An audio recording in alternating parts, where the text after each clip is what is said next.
Friends, if you're looking for real old school laughs, you're in for a treat because we've got them right here. Flip City Magazine.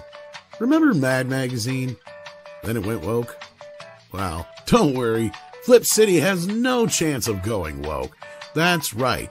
4 times a year, you'll get an actual printed magazine full of jokes, stories, comics, and more, all about today's pop culture, entertainment, and woke politics. Flip City takes terrible entertainment trends we love to hate with hilarious parodies of Lord of the Rings, Stranger Things, The Walking Dead, Star Trek, Hunters, and more. Trust me when I say there is nothing else like Flip City on the market. So subscribe today. It will be delivered in print, or you can even get it digitally if you're one of those wacky Zoomers. Either way, follow our link and sign up today, and if you put in midnight, you get an extra 10% off. Check out Flip City Magazine today.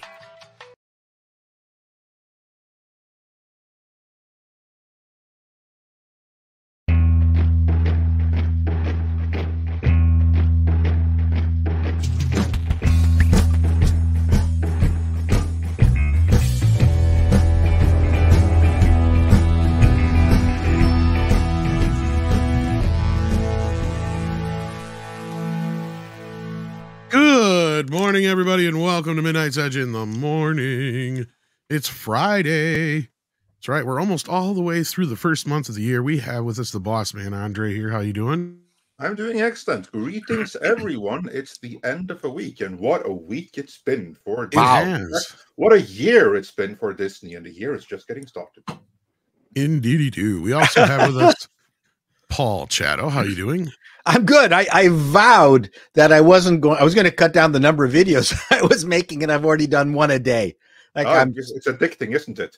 No, but a news item comes up, and you go, I want to write. I want to write it. I love writing. Like to me, I'm addicted to writing. I can sit and write all day. I actually have to stop myself from writing.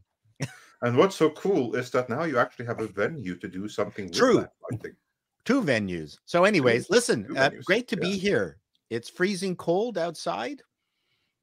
And it looks like you traveled back to 1972 and killed somebody's couch in their den and made a jacket out of it. What do you think? What do you think? It looks pretty schmanzy. It looks classy. Yeah. Classy is the word for it. Thank you. Like my grandma's couch just died. Yeah. It's a very warm wool. It's a Harris tweed. Yeah. Harris tweed. I'm waiting for the day that you come in wearing a like a Lorax skin or something.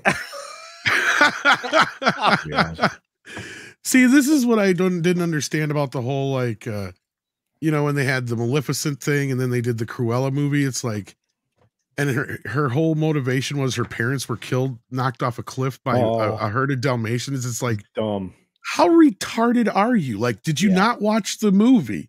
She didn't care if they were Dalmatians or not.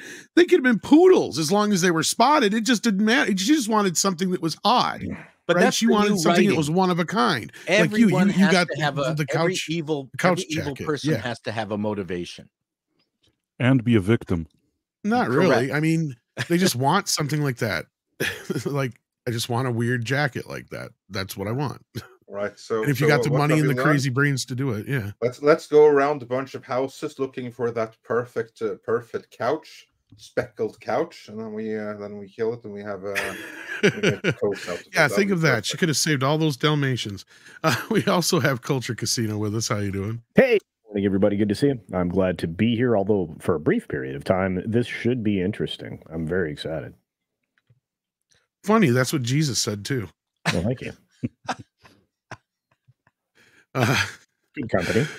Also with us this morning, I don't know if you've been on the morning show yet, but we have Price of Reason with us. He's often with us on Midnight's Edge After Dark.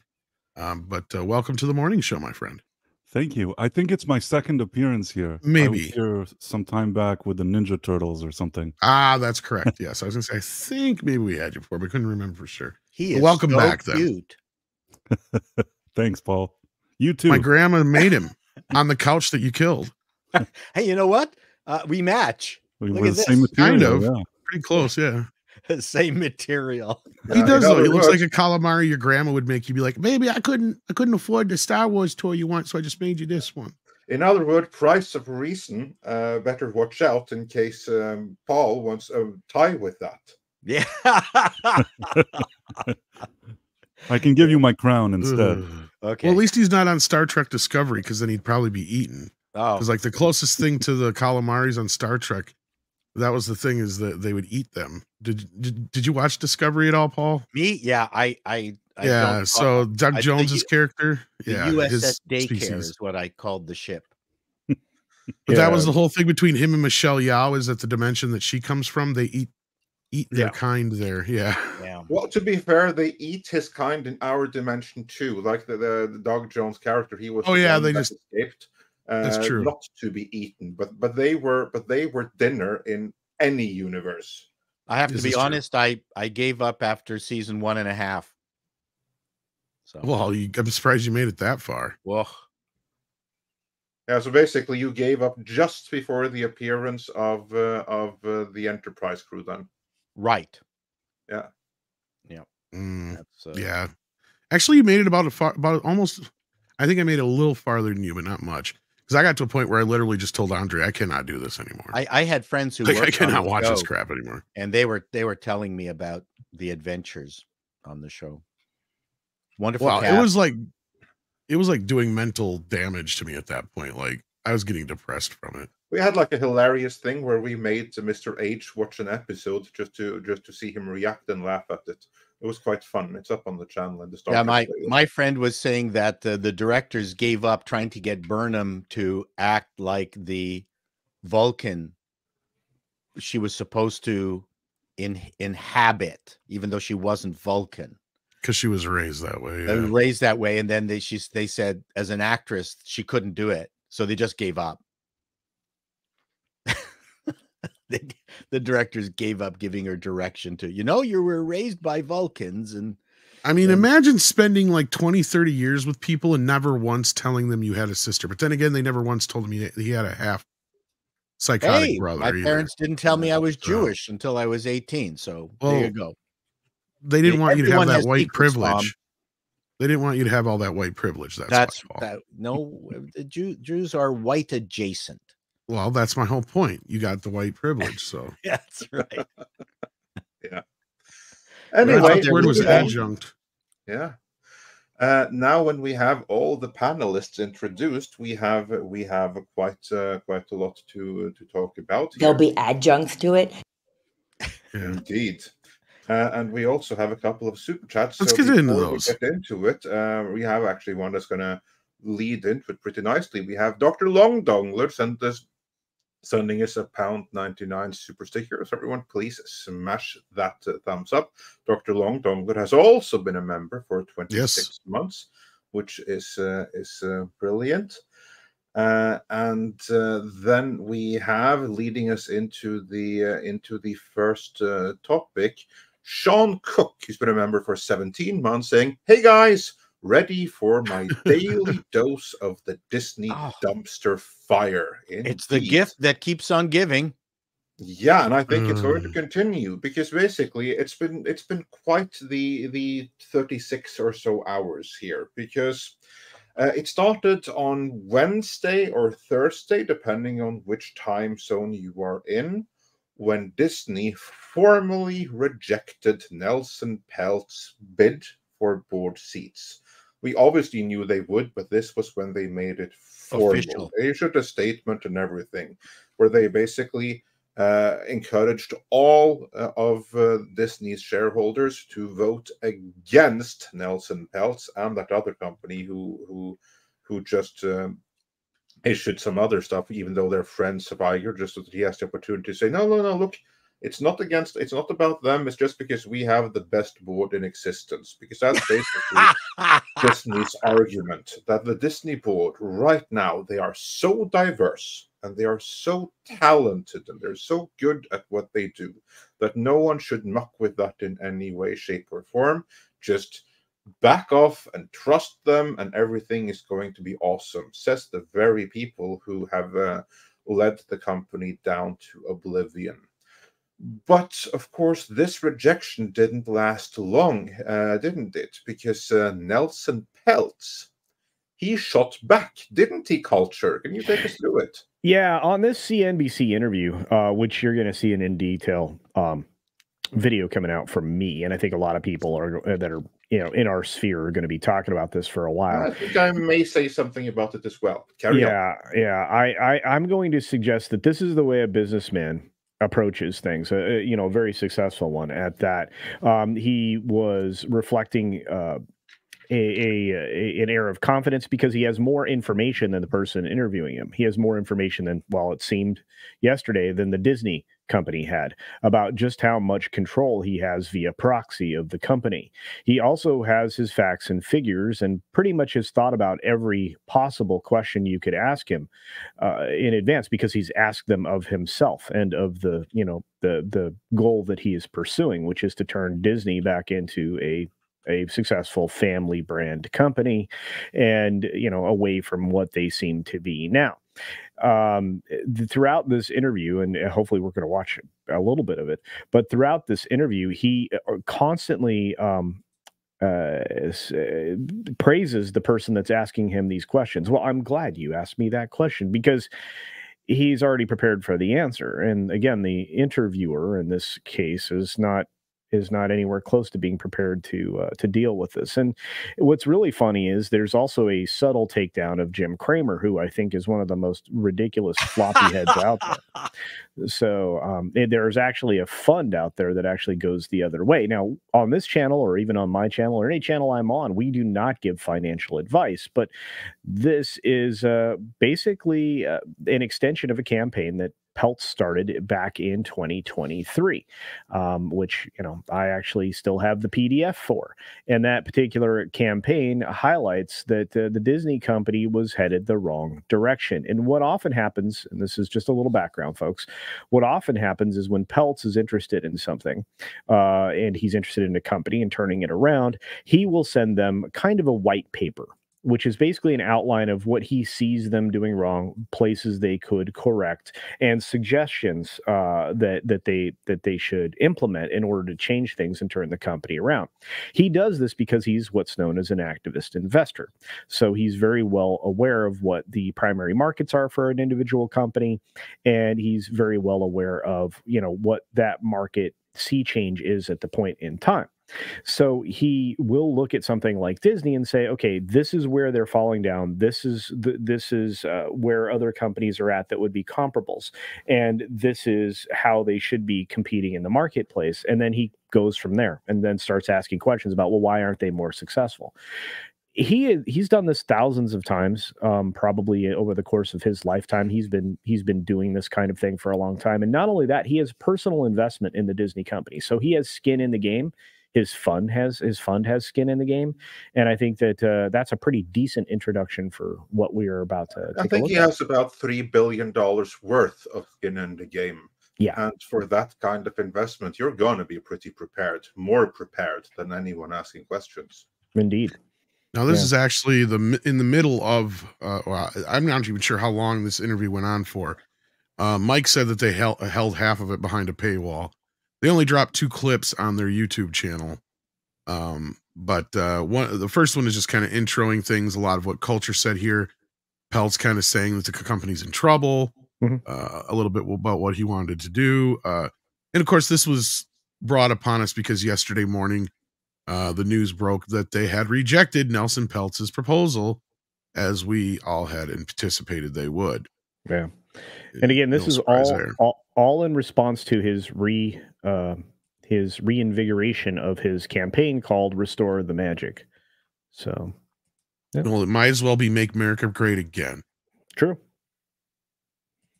So, yeah, Andre, do you want to watch a little bit of this? Yeah, go for it. So let's play this. It's David. I mean, listen, I feel like it's deja vu because we had this conversation with you a little over a year ago when you were trying to get on the board, and then you decided not to, and they're saying the same thing they said then too, which is they question the relevant experience that you have in terms of. He decided not to. Business. I don't know about that. I don't think they let him on the board, just like this time, if I remember correctly. Well, no. What he did was that he backed away and gave them all. Oh, that's right. You're right. Yep. Come back stronger later. course, say that they have an incredibly well-stocked board of people who are fully capable of holding the management team accountable. And again, what's the plan? Like, other than saying they got to do better, what's the plan? David, you asked it just like I wanted you to. I mean, as written. First of all, this board, from Bob to every independent director, has underperformed the S&P on every measure. 1 year, 3 years, 5 years, 10 years. How much more do we have to go? How long do we have to continue to suffer with this great board? I want to fire whoever their sound man is, because I get it that the interviewers are on like the floor of the stock exchange. The least they could do is turn down their fucking mics when Nelson's talking. Anyway, sorry. The way they said I have no media experience, I don't claim to have any. But I would tell you, I don't think they have much media experience. They broke a record this year. You know that the last 5 movies in a row were losers. Now, Bingo. that comes with media experience. Now, let me repeat that for real quick. Oh, you dirty bastard. Of course it's going to do this now. Can I step in here? Yeah. And just say that the one thing that everyone in Hollywood has more experience with than anything else is failure. Yes. The success to failure ratio You're not is wrong. very low. Yeah.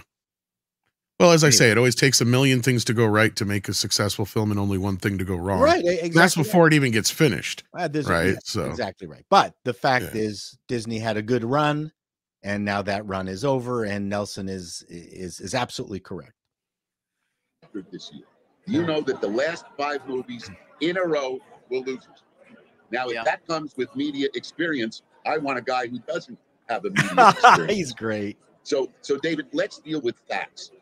The company has underperformed. I made a run at them last year. They promised they were going to improve things. I took them at their word.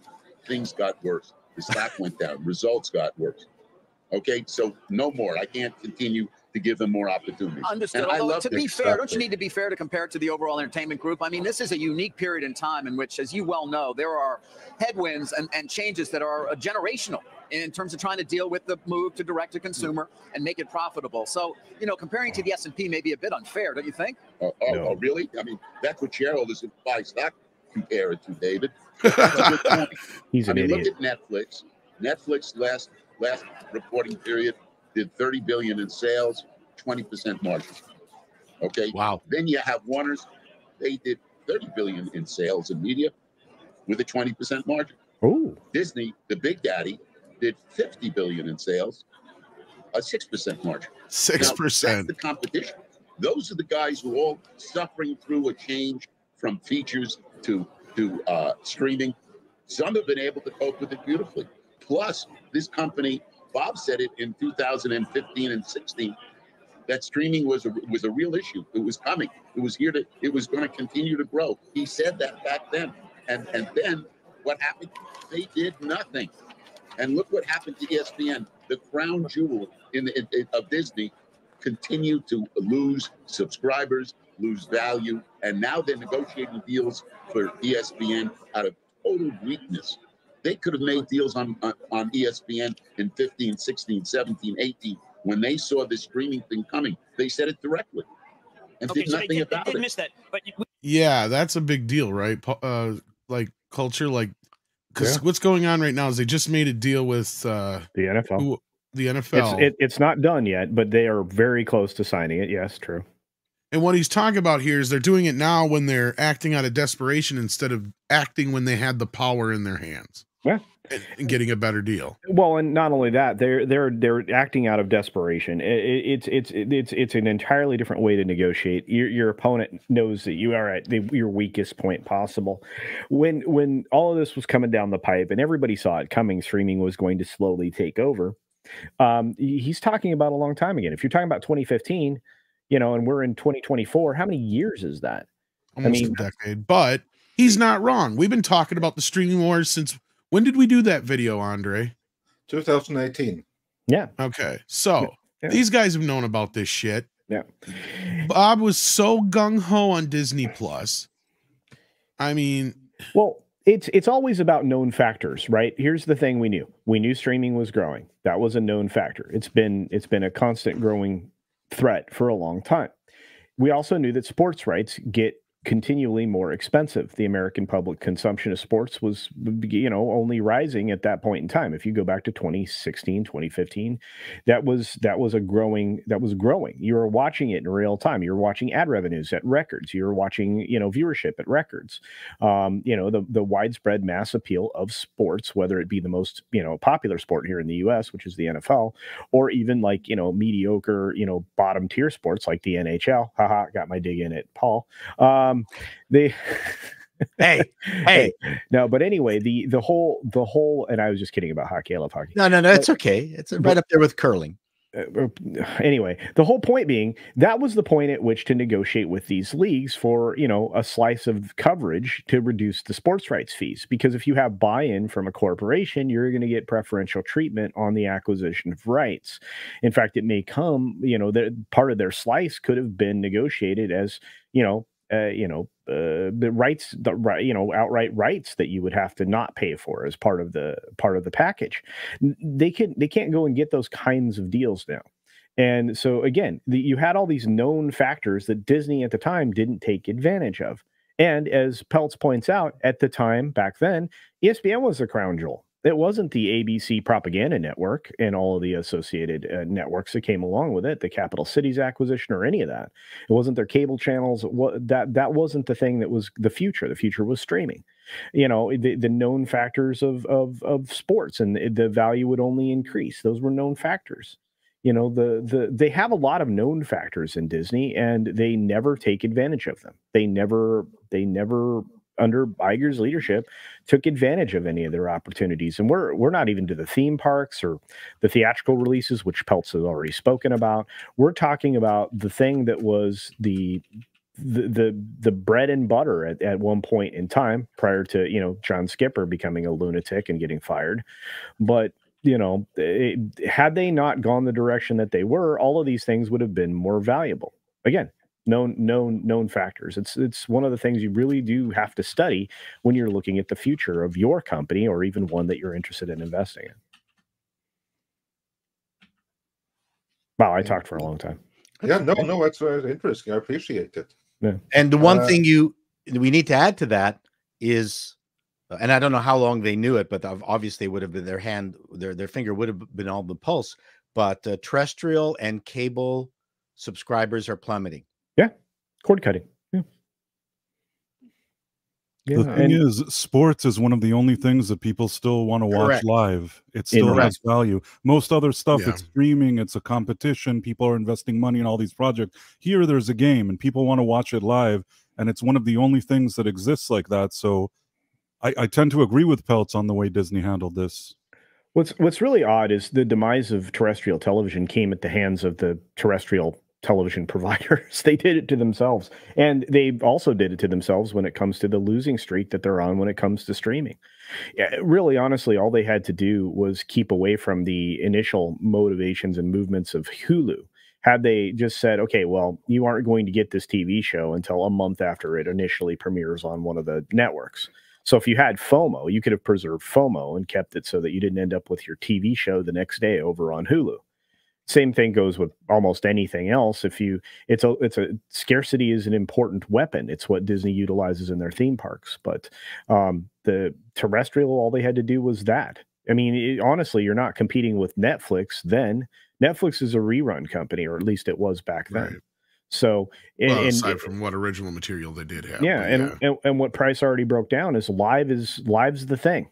I mean, Price Reads is 100% right. It's live is the only thing driving network television right now, terrestrial linear television. That's it. Well, and I said it before. He is right because they waited too damn long to make this deal. As we've been saying for the last few years, ESPN is the one thing that they have besides the parks that has always been extremely profitable. And then what did we learn during that one earnings call? Like ESPN takes up like what, a third of all of their, or more than a third of all of the money they make, basically comes from that.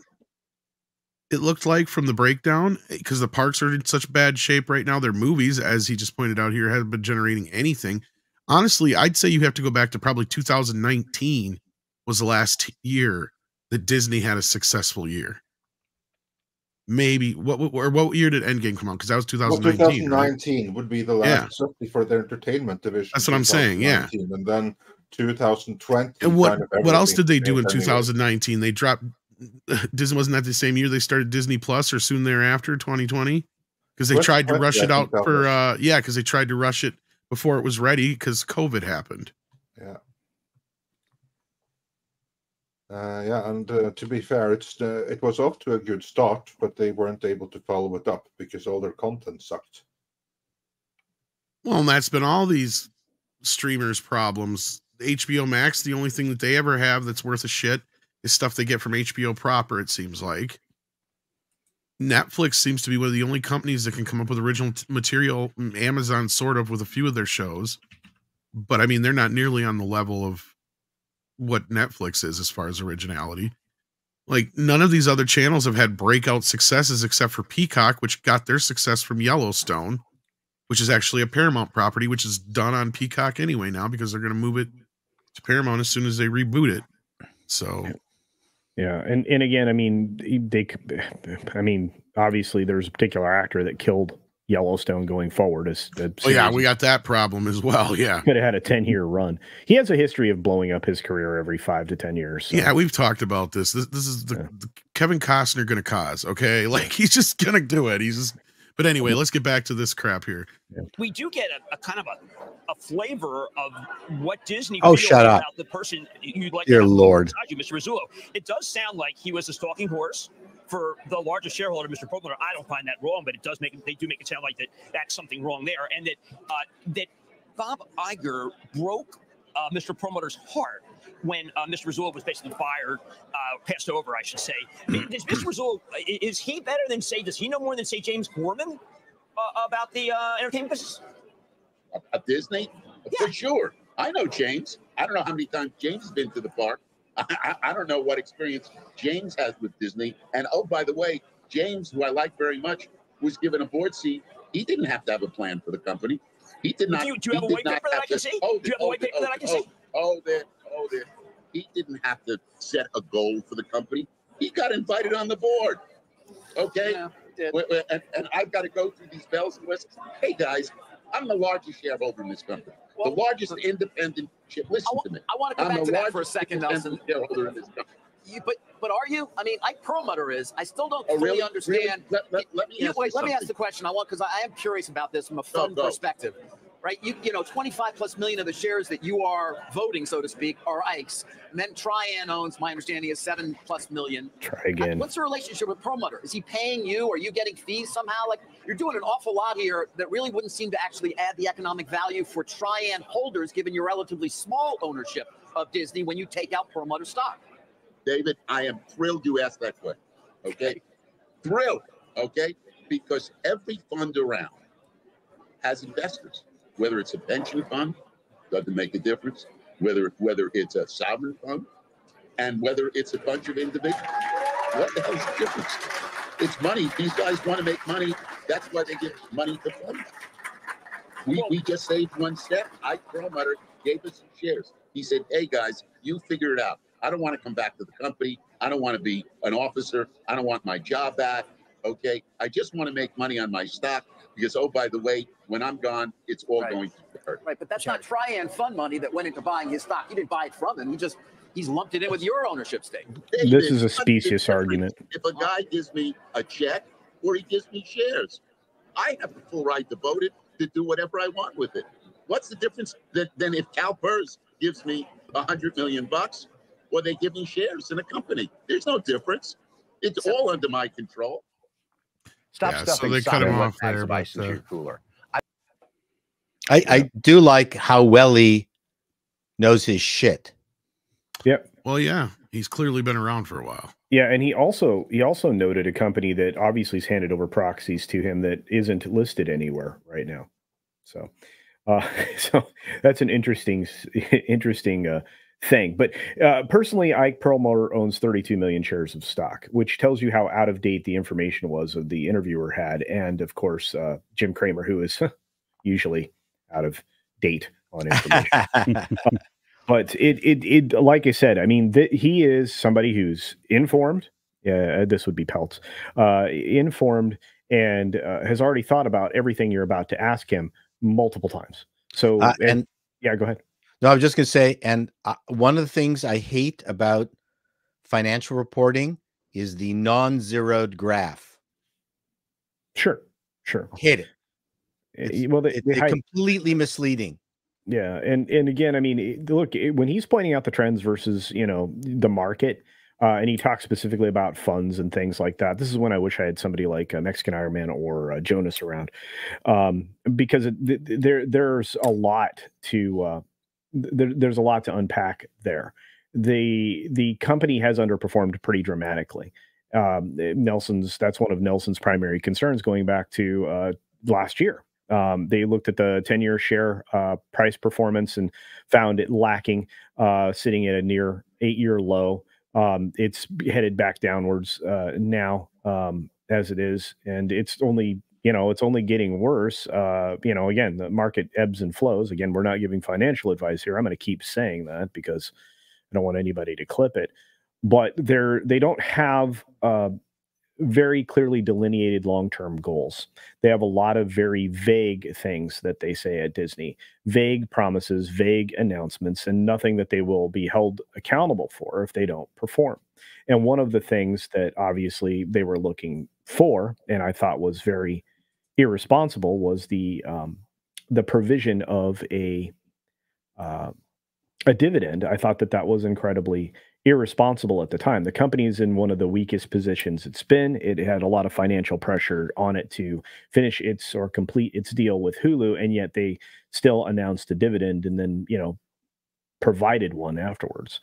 That's a very irresponsible leadership right there, to do something that you weren't in the position to do. At least it's not fiscally responsible. It's a negligence of your fiduciary duty, which is again another thing that Peltz has been pointing out along the way. And he's had a lot of success. If you look at what he's done with Wendy's and other companies that he's acquired, he then become, well, he was the executive chairman of the board for Wendy's. I'm not sure if he still is, but he has a lot of experience here. In yesterday's PR statement, that was the preliminary proxy statement, which is a document that has to be provided in advance of any of these kinds of moves, he has to clearly delineate his position, what he controls, et cetera, et cetera.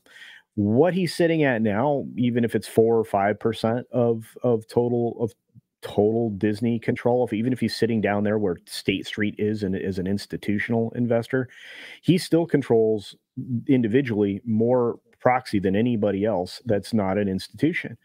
And he's not given any form of deference as the single individual shareholder, because he is. I know Ike Perlmutter has about 24, but 32 is more than 24 last time I checked. And again, we're talking in the millions. So, like I said, if you read through his last year's Restoring the Magic proposal, which was quite in detail, originally made confidential. By the way, all the papers that he provides via PR Newswire or anywhere else were initially confidential white papers that were sent to the company he's trying to help. In this case, it was Disney. And then he reveals that publicly if they don't play ball, listen, at least hear him out, and maybe act on some of his things, which is one of the reasons he went away. So, and here we go. This is from Jonas. Yeah. I think he's playing a long game. I think that he knows that this thing isn't going to resolve itself quickly, but if at least he can go to the public, to these type of news stations, and start pushing his narrative and continue to do it as Disney loses, he's hoping that over time, playing the long game, maybe some people that are supporting Disney now, especially kind of everyday investors that don't know a lot about all these internal politics, maybe they'll hear more and more about it and they'll start shifting in his direction. Yeah, well, especially the long term being until this spring, because that is when Disney's shareholder meeting is. Because once it's trying to reach her, obviously, are all of Disney's shareholders, every last one of them, who isn't Vanguard, State Street, and BlackRock, and all of Iger's friends who have invested recently just to help push him. But everyone else who actually wants to see some return on their Disney investment, they have no reason to back Iger and his board. They just have to be informed of just how badly Iger has done. Because every single time Iger speaks to the shareholders, it's just, I'm not going to say that it's lies, but it's certainly spin, trying to explain away every failure and trying to make it so, oh, this was just a disaster that was going to happen anyway. And it's happened all across the industry. Everyone is struggling. We're actually doing better than most others because I am so brilliant and so is my board. When the opposite is the reality. Yeah, and Andre, that's right, because we were being very nice to Disney, and Paul Muller was in that part of the interview we watched when comparing them to the S&P, and their performance compared to the S&P. Whereas if you compare them to their peer group, Disney's far behind their peer group in performance. And I think that's the biggest point of all, is that it is as bad as it sounds, when compared against the market. When you compare them against their peers, it's far worse. I mean, the peers are outperforming the market, and Disney big time, yeah, isn't. It's just very odd. Disney are doing uniquely bad, and they shouldn't. They should be the one dominating everything. With their catalog, there's no reason why they shouldn't be the top of everything always. And that they're not is exclusively down to their own mismanagement. They hate their own catalog. Unfortunately, yeah, unless it's their own catalog that they made themselves in the last 10 years. Yeah. Correct. It really does seem like that. But let's move on to what the audience has to say in these super chats here, because I do believe we have said pretty much what there is to say at this point in time. Now it's up to Disney's shareholders, but this obviously isn't going to stop, because Peltz is on a quest. To win over Disney shareholders' hearts and minds and wallets. That's the most important thing.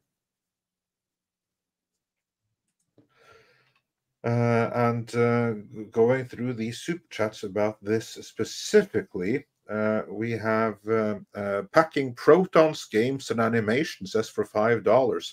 If Peltz does a hostile takeover of Disney, he needs to have Buckethead, aka Doomcock, in his first board meeting to set the tone. That would be fun. I don't think he needs him though, but that certainly would be fun, especially since they already kind of made the villain out of him on all our behalf in She-Hulk season 1. I don't know why I say season 1, since there's not going to be a season 2. Then we have Hollywood Apocalypse, who wonders for 14 South African rands. If Peltz is on the board, is Rasulo next CEO? This is a good question, because here's what I think. I think that as it is right now, or certainly up until this point, Peltz wanted two people to come onto the board. But I'm not so sure that that is still going to be the case by the time we come to summer and the shareholder meeting where the shareholders actually vote that is the case anymore. I think they're going to make a play for, we're going to wipe out the entire board and replace every last one of them. Certainly, that is what I hope would happen. And when they talk about this plan of succession, what they're really saying is not that they want to plan for the eventual replacement of Iger. That's a PR-friendly version of it. I think what they really mean is we need to get this guy out now because he's destroying the company, which means they're going to need a new replacement. Rasulo would be uniquely qualified for this. Culture, you think there's any chance that actually might happen if Peltz were to win out? It makes a lot of sense. If anybody knows where the bodies are buried, it's Rasulo. That's first and foremost. And while he doesn't have knowledge of the last few years, he knows, again, where everything was going and how they were managing the money going at that point in time. Disney was in a great position going back to when he was with the company, but he is very well aware of those bodies. Now, those bodies include Shady Creek and how they were dealing with the finances surrounding that. There's a lot of financial exposure that they have if they were to be investigated. And I think Rasulo would be the wise choice because he would be able to get out in front of it and point some fingers as to, you know, what was going on, or maybe hush it all up. He's got a lot of paths forward. It makes a lot of sense because of his depth of understanding when it comes to the parks business, which is their most important business now, as they have many competitors from outside of media now competing with them in the streaming space. So Rasulo has, again, pretty much experience in almost all the pertinent areas of corporate operation, not to mention he's a pretty good strategic mind financially. So I would anticipate that he'd be a wonderful choice for CEO and chairman. I wouldn't imagine that would be something that Peltz would hand out right away, probably make it as a reward to be chairman of the board. But I do imagine that Rasulo would be a good choice and candidate for CEO. Although I could make arguments for the other two guys that essentially are with the company now from Candle Media, you know, between Mayer and Staggs. But I think Rasulo is probably a good choice for the next CEO. Yeah. Well, and what's funny about what's funny about this whole move is that this has just been indicative of what Disney has dealt with the whole time. They're like the child that keeps sticking their finger in the light socket, right? They don't learn. They fucked with you know, Florida, and then DeSantis is like, well, you know, that nice little Reedy Creek deal you got going on here, it'd be a fucking shame if something happened to it, wouldn't it? You know, something happened to it. And then now you got. What's funny is, Tom, I just wanted to add to that. What's funny is the state really was losing patience with Disney. They've been losing patience with Disney for a couple of decades when it comes to the way that operated. So, but I'm just saying the timing of all this coming down at once is like a house of cards for them. Yeah. No, keep going. Yeah, I'm sorry. And then, of course, now you've got Nelson Peltz, who they've been fighting with for the last year because he's just like, where's my fucking money? Yeah. And he's speaking for every other, you know, person who owns any significant amount of stock who's like not seen any dividends from what is supposed to be, as he put it, basically, you know, the big boys on the block when it comes to entertainment. And that's what the problem is here. And now if he comes in and he takes over like he's been threatening to, basically, and we've talked about it before, I've brought it up a few times, it wouldn't take many moves for him to probably pull off a hostile takeover. And it'd been the first hostile takeover we've seen in probably a decade, maybe a long time, longer than that. But anyway, go ahead, Culture. No, I just to add to that is that Peltz is an old school guy. He's like that professor that requires you to do your work, right? He's going to read over your paper and make sure that it's factually and correct and accurate, and that, you know, you're not making things up. The problem is that Disney has been a spin machine when it comes to the way things are running for a long time. They're slick and they're all surface level, but they lack substance. So when, you know, Disney says strategically investing in our experience business to turbocharge growth, that's as vague as you can possibly get when you're talking about the parks and experiences group. You can't get more vague than that. Whereas a leader, a person that is looking for some accountability, which is something that has been absent in many corporations, especially as part of the Dow, the S&P, et cetera, a lot of these things, they're all flash and dash, where Peltz is asking for the Parks Group to execute a clear vision for parks, targeting at least high single-digit operating income growth to ensure adequate returns on a $60 billion capex, which was announced in the last annual that they were going to spend to, you know, turbocharge the parks over the next decade.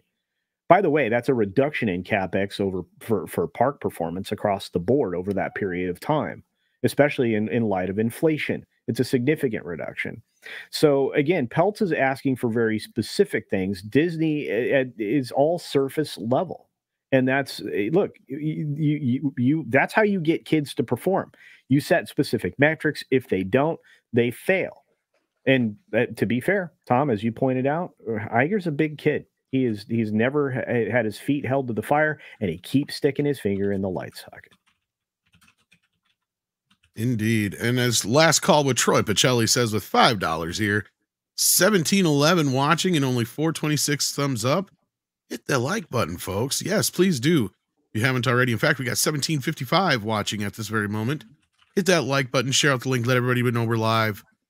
We got a few more, or at least one more Disney thing to talk about here.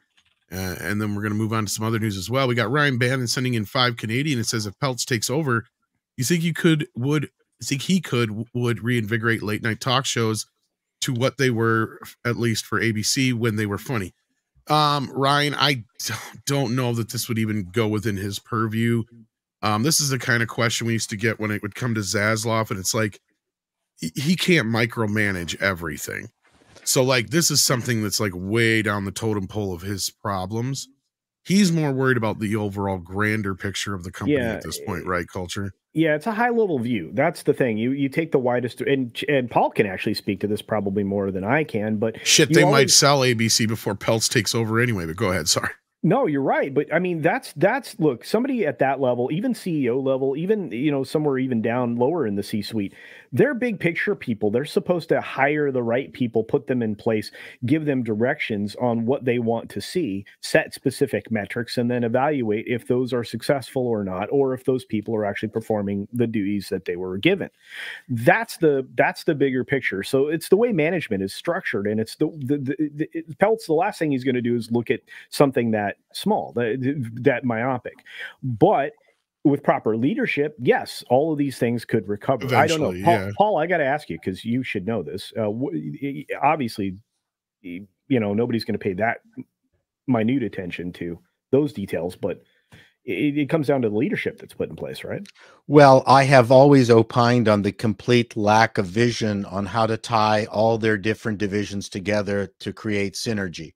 The fact that they've got a broadcast wing, the fact that they've got cable shows. A lot of these companies have cable shows also, and they've got the streaming and the movies, and they don't seem to be doing anything with them in total. This is the thing that has always been perplexing to me. This is also part of what I call siloing. Right. Each of the groups do not want to give any time to any other group. They don't want to lose their own marketing budgets to something else. They don't want a Disney Plus show on ABC because even though they've now done that with Ms. Marvel, because that is not part of their group. They need to blow that up. This is like the disease of a marketing company, where the direct marketing people, anyone who goes to direct marketing people, they go, oh yeah, we'll solve your problem, even though the best solution is a TV ad, because they do not want to send a client off to the TV division. Well, but that's counter to what Disney used to be. Disney used to be the synergy company. It's what, in fact, that's one of the classes or class sets you could take there at Disney University back in the day. Yes, but you know, it's true. But the moment they got ABC, I saw, well, where, when NBC had the relationship with Disney, there was stuff happening between them all the time. How about Sunday night Disney World with Walt? Yeah. There was more synergy back in the old days between NBC and Disney than between ABC, the company that Disney actually owns. Compared to now, I've never understood this. Yeah, no, you're right. But they don't do that very well. They don't go outward and then focus their business back inward. That you're 100% right. Each of their divisions is at odds. For a vertically stacked company, for a vertically integrated company, they sure don't know how to generate business for each of the other divisions. They used to. Well, Immortals was on ABC, right? I would. Sadly, yes. Yeah, I'm saying, like, where is it in the Disney Marvel? They used to have a little bit more of it. I get what you're saying, Paul. Like back in the day when Disney was, even before Disney and ABC were one and the same, they had a really good relationship. Right. Yeah, like you had, the Sunday nights is when they had The Wonderful World of Disney on ABC. Yeah, they took it over from NBC. Yep. And then when they bought ABC, that was just continued that tradition along with many of the other shows. They started bringing in a lot more Buena Vista shows, right? Like things like Home Improvement and stuff like that were owned by Disney flat out. So like, yeah, there was synergy there for years. And then it kind of started to fall off a little bit. I get what Culture's saying. Buena Vista cranked out an awful lot of shows, not just for ABC, but they became kind of the Warner Brothers. They cranked out shows for all the networks. Yes, they did. Yeah, but one of their biggest, of course, like I said, was Home Improvement. Yeah, yeah, but where did they lose? Plenty of shows. They got rid of that somehow and lost that DNA and didn't know how to apply it to streaming shows like She-Hulk. Well, they lost people that were integral to making that work in the Eisner era, where you had, you know, Katzenberg and others go off and create DreamWorks. You had, because they were frustrated with Eisner, but then Eisner was still directing and launching successful things at the studio level and everywhere else. He was really cranking out material, and again, turning it all inward. This is the thing that's lost on no one. Every single Buena Vista show, Tom will remember this, every single Buena Vista television show had a trip to Disneyland or Disney World that they would put the TV family on, you know, and they stopped doing that. I don't know if anybody else has noticed that, but Disney doesn't even promote their parks through their shows anymore. They even started taking over TGIF, because you notice there was a swing from the Warner Brothers produced shows into the Buena Vista produced shows. Yeah, because like Perfect Strangers and Family Matters and Full House were all Warner Brothers. Then they started bringing in like Step by Step and all these other shows, Boy Meets World and all that kind of stuff. Those are owned by Disney. Yep. So they started taking over TGIF as well, even. So like, yeah. Yeah, but that, I mean, again, the Capital City acquisition was all the way back in '89, you know, and by '96 they'd taken over television. I mean, literally, with Buena Vista and everything else, they'd really started to dominate the '90s, and a lot of that, again, Disney always finds a way to, you know, grasp failure from the jaws of victory. And, you know, more recently, it's under Iger's leadership on his way out the door when he was going to tell us about his ride of a lifetime. Talk about the hubris. And then, you know, when he came back in thinking he's going to be the rescuer of the company that, you know, supposedly Chapek wrecked in less than 11 months. During COVID. I'm like, that dude raised the price of the stock higher than you'd ever seen it. Yeah. You know, so come on, bro. Anyway. I think they're a victim of their own success, and maybe these things just go in cycles. They get all full of themselves, hubris, like Culture just said, and then they make a lot of stupid decisions and dismiss critics and think that they're right about everything. And at the end, the bottom line comes sinking in, and things change. Bob has made bigger mistakes than Eisner ever did, even during the straight-to-video age, right? I get what you're saying. You're not wrong, Price. I'm not trying to argue with you. I'm just saying, because like even then, you could still call it Disney, even if it was cheap Disney. You know what I mean? I agree with you. It wasn't until shit started hitting the fan with, you know, the Pixar problems with Eisner, Mars Needs Moms, John Carter, and all that kind of stuff happened. Honey, I Shrunk the Kid. That, well, the first two Honey, I Shrunk the Kid movies did great, actually. They did fantastic, yeah. Oh, fantastic. Yeah. The third one, though, that was the one they spent too much money on and went straight to video, and basically that was Rick Moranis banking a bunch of money for his kids. Yeah. Well, and I'll say this, because that was still at a time when Disney understood synergy, because they were putting the theme park rides, their theme park associated, you know, attractions and things. Those things existed. And there was a point in time at Disney World that there were two Honey, I Shrunk the Kids themed areas. There was a film that was in their Magic Eye Theater. And that was like the Avatar world before Avatar world. Yeah, I remember everybody always talked about that. Yeah. Yeah, it was the what do you call it? The Art of Imagination Pavilion that was in Epcot, and then at the same time, just across, you know, several thousand yards away was the Studios Park, which had a playground that was dedicated to Honey, I Shrunk the Kids. Yep, took the kid in it. Yeah, and so you had all this stuff, and they understood synergy. And when you walked around the Studios Park, on the light posts, there were little, you know, protrusions, posts that you hung banners of all the shows that they made at ABC Studios and Buena Vista Television. They were hanging on all those light posts. You know, what do they advertise now? And for me, where they lost it is that they should have combined Honey, I Shrunk the Kids with A Bug's Life. Yeah. And so as you're going through the undergrowth, you're actually also seeing the Bug's Life characters. I'm just saying I'm a genius. Well, you are. And that was very Trumpian of you. Well done. Yeah. Well, best idea ever. Or compared to some of those people there. But anyway, a great question, Ryan. And yeah, that's just your $5 worth. Yeah, you definitely did. Was there any more? Let's see here. I know there's a couple more here that have to do with Peltz, and then we can move on to the other ones here. Pilgrim Media sends in 2 and says, can Peltz get more Confederates to go along. Well, it depends on what you mean by Confederates. To fight the revenuers?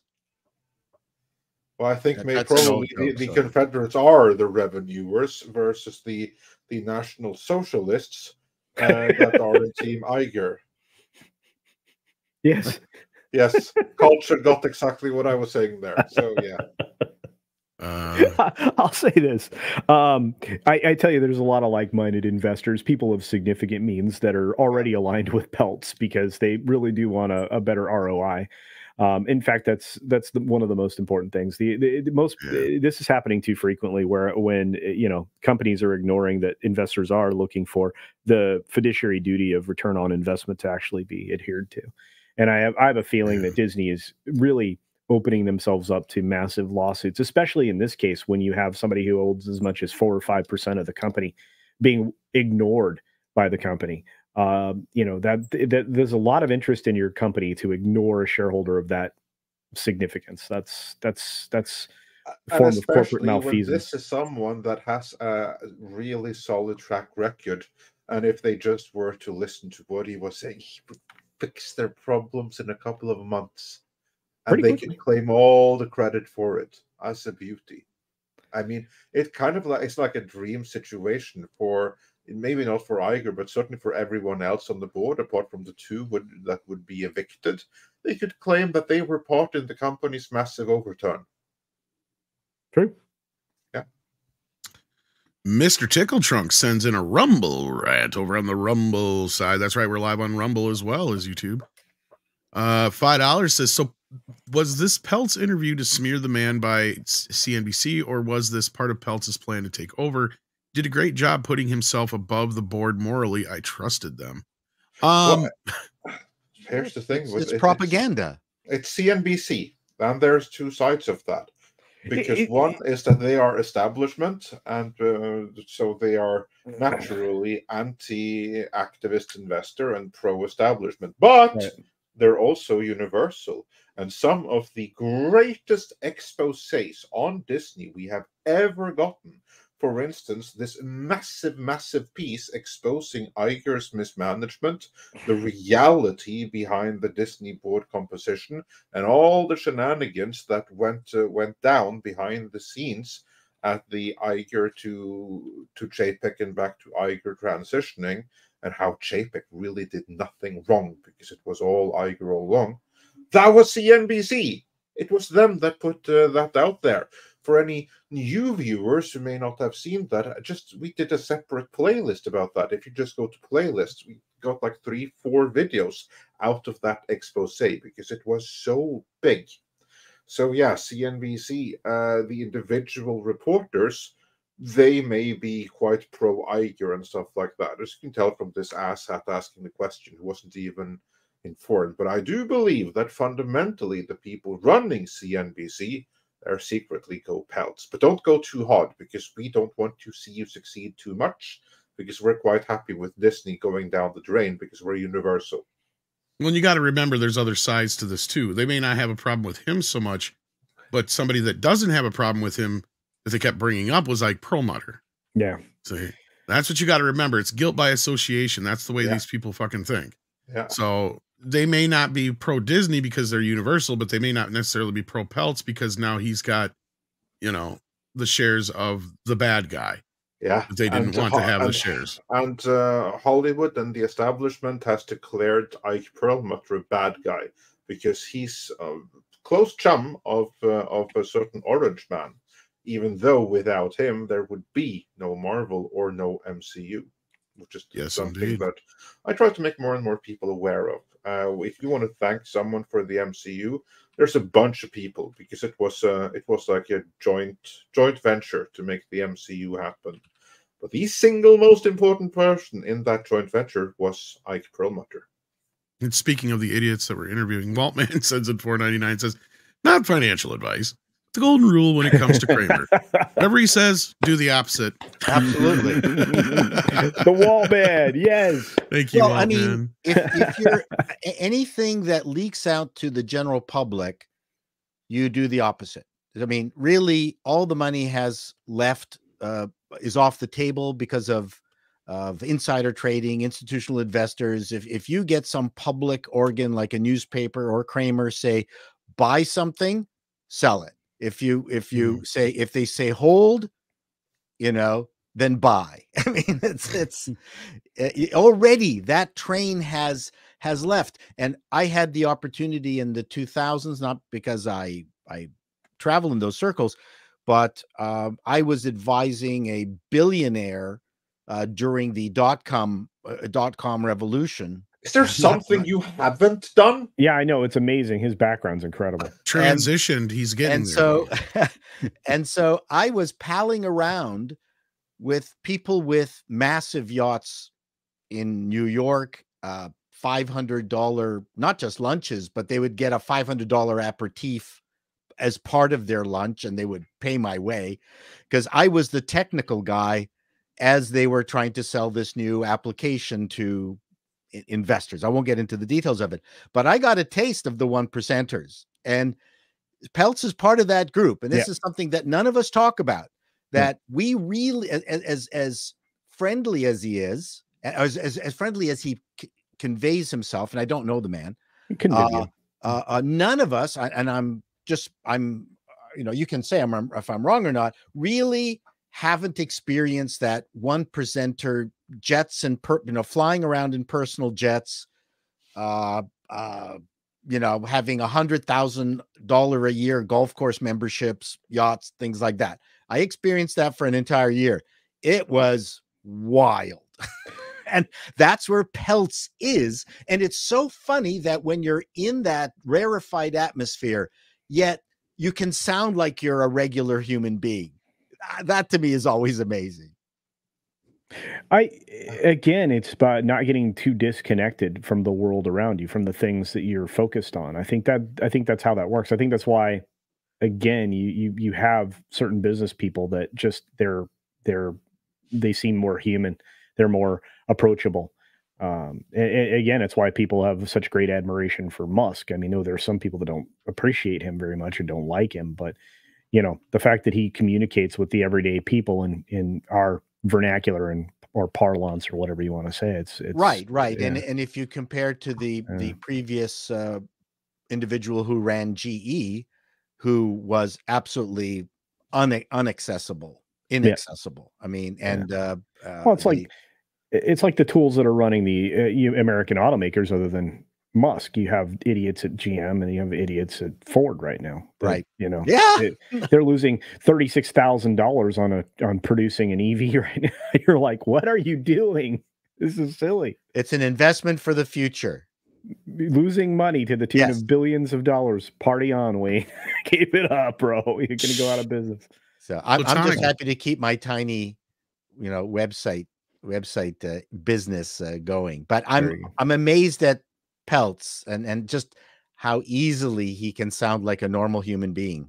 when these people aren't. It's you see the Larry Ellisons of the world. You will never be able to talk to him unless you are also part of that club. Yeah, I mean, anyway, I saw it. I've seen it. It's wild. Platonic Guardian sends in 5 and says, billionaires gone wild. The NFL has an antitrust exemption, but Congress can veto a deal with ESPN. Also, ESPN outbid other networks for college football, driving up costs. True, 100%. Yeah. And then Ken Riegard is here. How you doing? Who says, so they made the same mistake as Don Vito, and Peltz was Barzini all along. Oh, yeah. Thank you for the Godfather reference and the $5, Ken Riegard. Appreciate that. And then Ryan Bannon is here and says, if Peltz takes over, do you think he... Oh, we already got this one. Yeah, yes, we did. So I just must not have bumped it. That's my fault. Let's see here. Do we have any more that are specific to Peltz? I don't see any more. But Scotty does point out that we are in the diarrhea age of TV and movies. Scotty, you are correct. For $4.99, this is true. And it's nothing is more truer in that respect than it is when it comes to the Ray film. That it may or may not be happening We don't even know. They don't depending even know. on what day of the week it is. Yeah. And I on that note, I hate to step out now, but I have All right, to. Culture. I have to say I had a great time. Thank you for letting me speak so much. I'm sure everybody is stupid. It was great. Oh no, it was great to see you. No, we love it. I mean, it's perfect. I love hearing your analysis. In fact, everyone should head on over to Cultured Casino. And for more of his excellent analysis, there's a reason I always want you on here. And while no stream is complete without Cultured Casino on it. Well, thank you. And yeah, we do have some stuff coming out next week. I'll be doing a Dismal Disney Fest. I appreciate that that's going to be next week almost entirely based on the stories I got to cover. And do check out today's interview, second interview with Nick from Nick Weiser, 32 Flavors of Nick Weiser. And I'm going to get this guy back on because we're going to do more than an interview next time. Sounds like we're going to dive into some stuff that I'd love it. It's going to be wild. So YouTube I appreciate all. Can you really do that on YouTube? Why not? Why not? I'll see you guys later. No one will watch, but it'll be fun. It'll be fun. It'll be fun. Yeah. I need to do one of these days as well. So that'll be fun. Look forward to seeing that. Yeah. So let's get everybody up to speed here on what the hell is going on, because we don't even really know, to be honest with you. But we have heard in the past week that what was that, Price? I said chaos. Yeah, chaos, because the Ray movie was delayed, then it was delayed indefinitely. Then it's not delayed. And then we find out that not only is there another movie somewhere in the works with Sean Levy involved that may involve Ray, we also find out how much Daisy Ridley is supposedly going to make from this Ray movie, which is around the vicinity of $12.5 million. Good kids. for her. That's some Tony Stark monies there. So yeah, before we get too deep into this, Andre, where do we piece this apart here? What the fuck is going on? Well, first of all, let's just begin with everything that is not conjecture, not rumor. Right. Let us begin by summing up everything we know for an absolute fact is going to happen. Okay? So I'm going to begin with getting you all up to speed. We know nothing. You are now up to speed because this is all rumor, conjecture, and everything. And Tom, you basically did a great summing up already on everything that is going on. Let's just begin with saying that if indeed the Ray movie happens, then by all accounts, Daisy Ridley is going to get $12.5 billion out of it, meaning no one on the planet stands to earn more on a Ray movie than Daisy Ridley. Because Disney shareholders certainly won't be seeing that kind of return, nor will the Disney company. Maybe the producers, like Kathleen Kennedy, will have baked a big payout for themselves into the production budget, but anyone earning anything is going to be basically on the expenses side where Disney is concerned.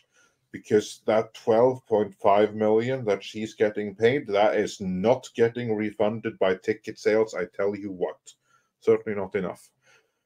So I don't even know where to begin with all of this. Clearly, we are now getting some information. We do not know how legitimate it may be, but evidently someone wants us to believe that, not only are we getting this Ray movie, we'll be getting more Ray movies. And where that is plausible is that for those that believe there is life in Star Wars beyond the sequel trilogy, why would you stop at one Ray movie? Then you want to do a Ray trilogy, don't you? I mean, that's just common sense. I don't know that for sure. Before we let Price of reason with what's going on here, Mr. Chato, is there some gut reaction that you have to this? Like, are you excited for any of this? I'm just glad it wasn't canceled prior to me doing the producers send up of this. That was fantastic, by the way. Like, that was I think everybody's at this point with this fucking Ray thing where they're like, and I know Price was talking about this morning. I know we've had our issues with it, Andre and I have, and I'm guaranteeing just about every other YouTuber is about ready to throw this Ray shit out the window, because every time you probably get a video close to being done, some new fucking revelation comes out about this. I think they'd be better off if they just said, we're redoing the Ray Donovan series.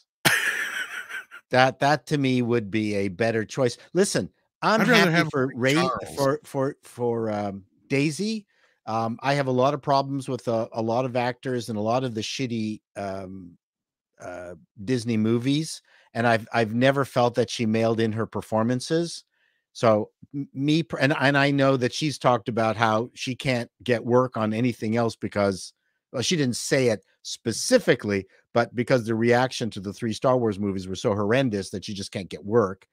And actually, I think she did mention Star Wars once in that. She's bitched about it a few perhaps. times. But, you know, bless her heart, I think she's radiant. When I first saw her show up in the very first movie, I went, wow, this was a really good pick. Holy crap, what a lousy fucking movie.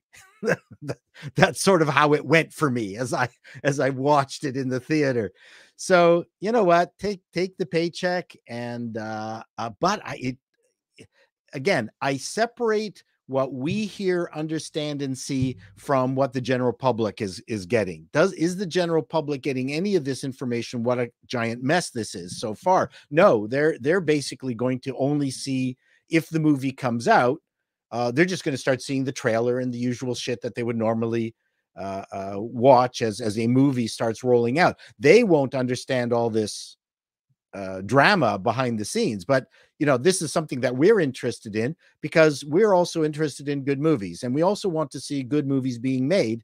And generally speaking, you can't make good movies if this is the stuff that's happening behind the scenes. So, you know, good for Peltz. Maybe all this stuff will be gone. I mean, there's just so much representation and bullshit, and you can even get into Echo and start talking about the level of representation on that show, which is what sunk it. I would love to see. My last thing I'm going to say is I'd love to see Daisy Ridley in a really successful Star Wars movie. I just wanted to throw real quick out that Eric K says Daisy is a horrible actress in everything. No, she's That's not true. That is not true. I disagree. I mean, in her first role when she played the topless corpse on a slab, she was amazing. Honestly, I've only seen her in a few things, and I can't speak to her range outside of the few things I've seen. But here's the thing I found interesting, Paul, about her rant about, I'm not getting any work anymore because of the Star Wars, is she works more than any normal actor does. She does. Okay. Yeah. Is she like a movie star? No. Is she getting these huge paydays? Is she the star of every movie she's in? No. But you know what? She has worked quite steadily since Star Wars. And here's the other thing I pointed out. I'm not a Daisy Ridley apologist. No. I'm just saying, I just want to point this out, though. And this is where I wonder where these people have these fucking expectations when they're in these Star Wars movies. Because did everybody forget that there was only one breakout star of the original Star Wars films, and that was Harrison Ford? Mark Hamill didn't really have a career. He got to the point where he started doing voice work. Carrie Fisher got into behind the scenes writing and all that kind of stuff. She got drunk. Same thing with the prequels. No breakout stars. Why? Because Ewan McGregor was already a fucking star. Okay. Yeah, Train Spotting. Exactly. So like none of those people, like nobody who was brand new in the prequels got a career afterwards. What's his face? Hayden Christensen didn't. You know, none of the new people did. No, that's a good point. And even the other side of that too, what's her face was already a star as well. Natalie Portman and Liam Neeson. Yeah, exactly. And Samuel Jackson, all stars. So like that one just had already stars in it. Portman is debatable, but no, she had already been in the professional. She was a child actress. She had been in several movies. I know that. But I mean, you also got. I mean, you know, from that perspective, more consistent actors have come out of these sequels than any of the original movies. Probably. I mean, they're all working really hard. I mean, not Bo. Adam Driver's probably doing the best of all of them. Adam, and then what's his name was in Dune, and he's been in a bunch of things. Oh yeah. What's his face? I can't think of him now, but yeah.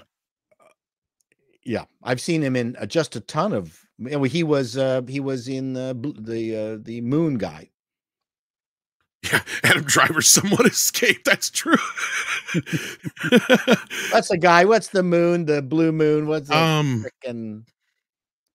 stupid Disney series that was terrible? He was in that. So Oscar Isaac. Oscar Isaac. Yes. Thank you. So yes, I was trying to think of it. Yeah. Yeah, you're probably right. Actor. More the guy who should have played Gomez Adams, but yeah. Yes, he would have been good. He would have been good. So, anyways, that's a very interesting perspective. Yeah, Harrison Ford did okay for himself. Yeah.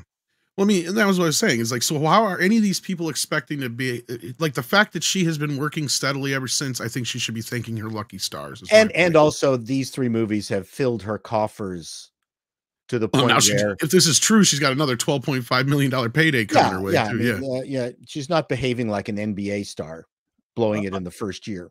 I think her agent went for a Chris Tucker maneuver. Basically, which is what? Chris Tucker, they wanted him to do Rush Hour 3, and he said, okay, give me $25 million. And they kept saying no, but they wanted to make the movie. And at the end, they cracked, and they gave him $25 million. I think you're right. And I think that's what took so long for this movie to come together. I think she was holding out. And I think that's part of the reason she was talking to the press that way and saying all that shit, is between her and her agent, they were trying to hold out for a big-ass payday. Because let's be real, you're right. On the other side of this, though, Paul, the kind of movie she's making, there's no way she's getting more than $1 million a movie, if that. She'll never get this opportunity again. Nope. No, I agree with you, Price. But on that note, speaking of finding weird things in Price, because you uncovered something. Well, I mean, this is not, I don't know about necessarily uncovered, but you noticed a pattern, right, over the past couple years, because one of the stories that really caused a lot of this chaos, as you put it, Price, was an IO9 Gizmodo article that came out from Jermaine Lucier, I believe his name is pronounced. I think it's Lucier. I enjoy calling him Jermaine Lucier. It just makes me feel nice saying that. But yeah, I think he probably calls himself Lucier. I didn't know initially, and I just went with Lucier. But either or is fine. So this guy was the guy who put out an article that kind of, because at first we had multiple sources basically saying that the Ray movie had been delayed indefinitely. One being Ward, was it Brian Ward? Is that his name? Jason Ward. Jason Ward. Jason Ward, by the way, is the guy that did he say it was delayed or not delayed? He was one of the people that said it was delayed indefinitely, and then the other one was coming from that weird website that nobody had ever heard of, because they didn't actually specify a source. I see. They just said they talked to somebody at Lucasfilm or whatever.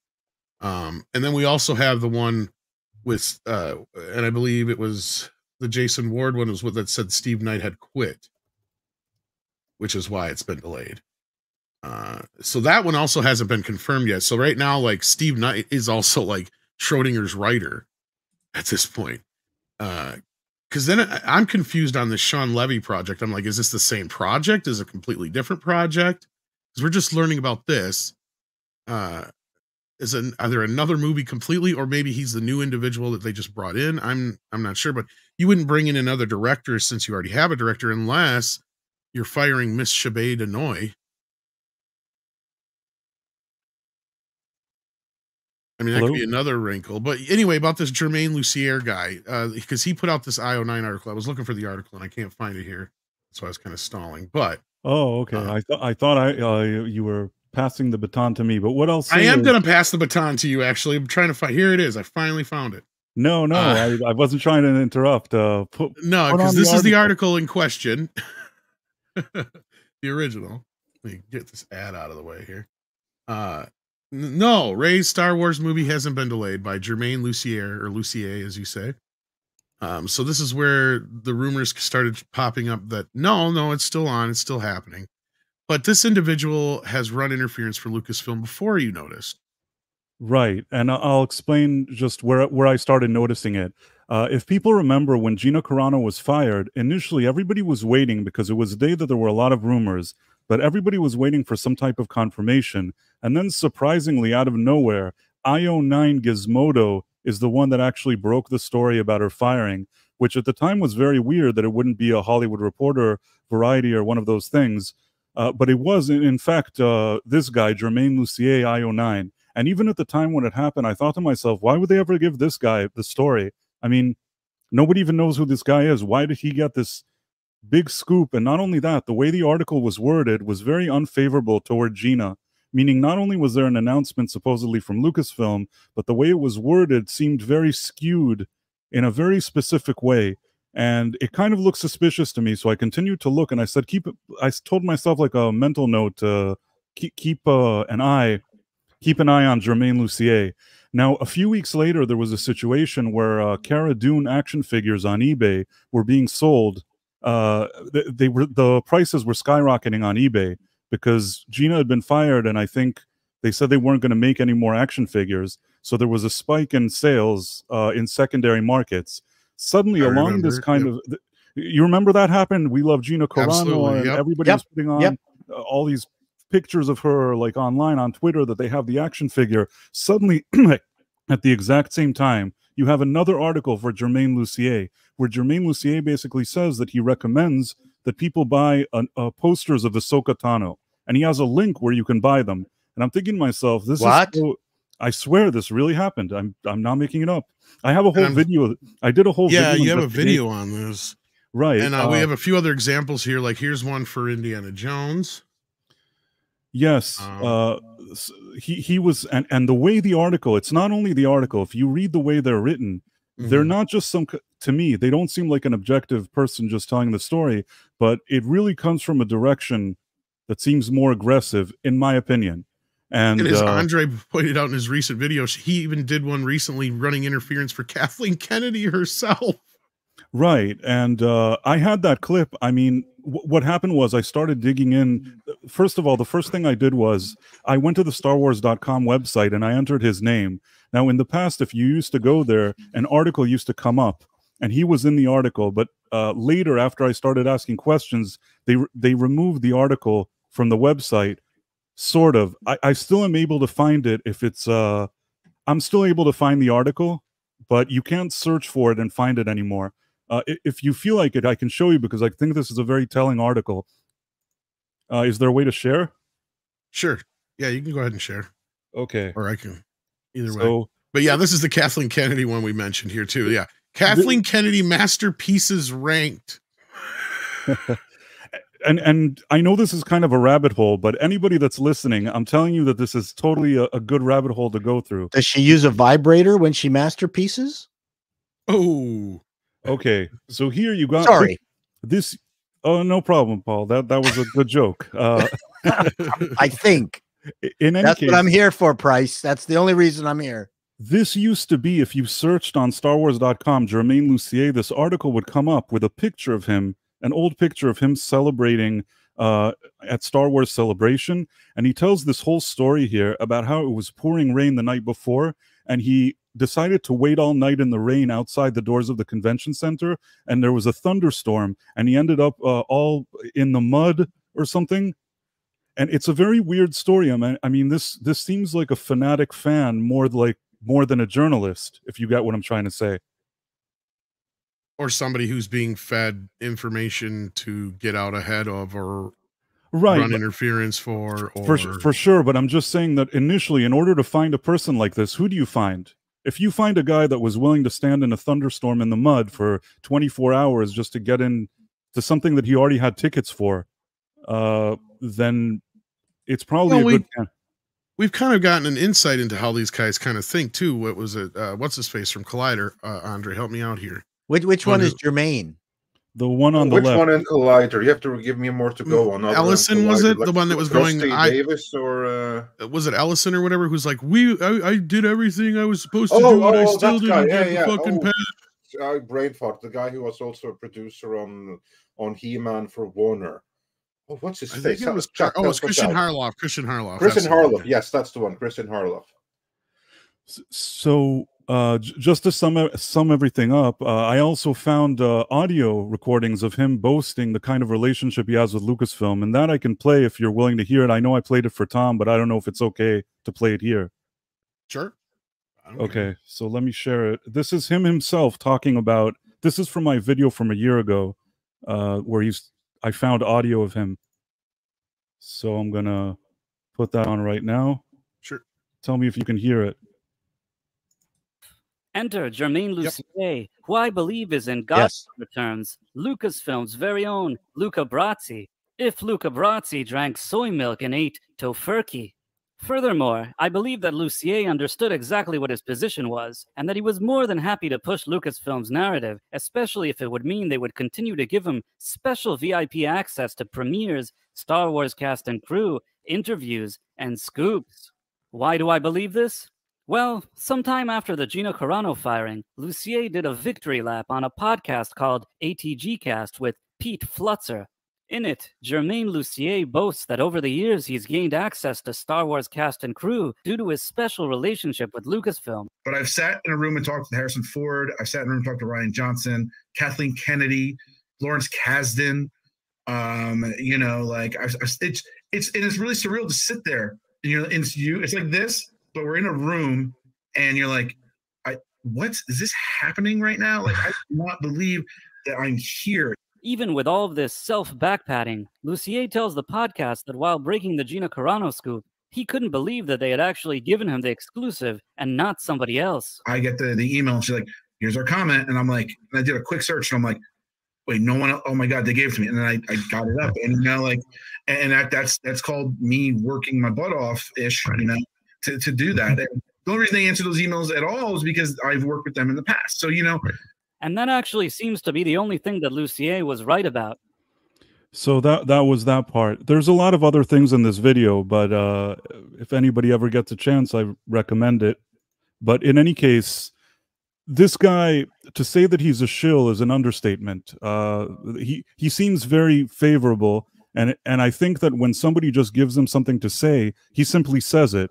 So when we saw all of these counter articles saying, based on his article, saying that the Rey movie is not delayed and everything is going great, I can't help but think that this is a situation where somebody from Lucasfilm may have picked up the phone, called him and said, hey, do you want a scoop? And he doesn't ask a lot of questions. It doesn't matter if it's a scoop of shit, basically. I like your little icon. Yeah. Well, it's perfect because to him, he just gets to put their narrative out there. Plus, he gets the perks and he gets loads of clicks and he gets loads of mentions from everyone else who's going to pick up the story. Right. It's a win-win for him. And by the way, I actually, at the time after making this video, I did, or maybe even before I made this video, I started picking up on the pattern and I wrote a tweet just mentioning him and showing a few of his articles and saying that I think he has some kind of relationship with a company. And the next thing I know, I looked at his page and he blocked me. And I didn't tag him in my post.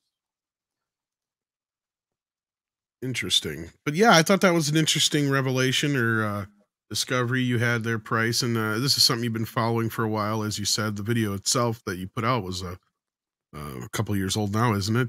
It's at least a year old. I did a year, yeah. I did part 1 and part 2. I was going to make it a 3-parter, but I think I was saying on Mead last night that I think maybe I was a bit ahead of my time. People know. Well, now you got part 3.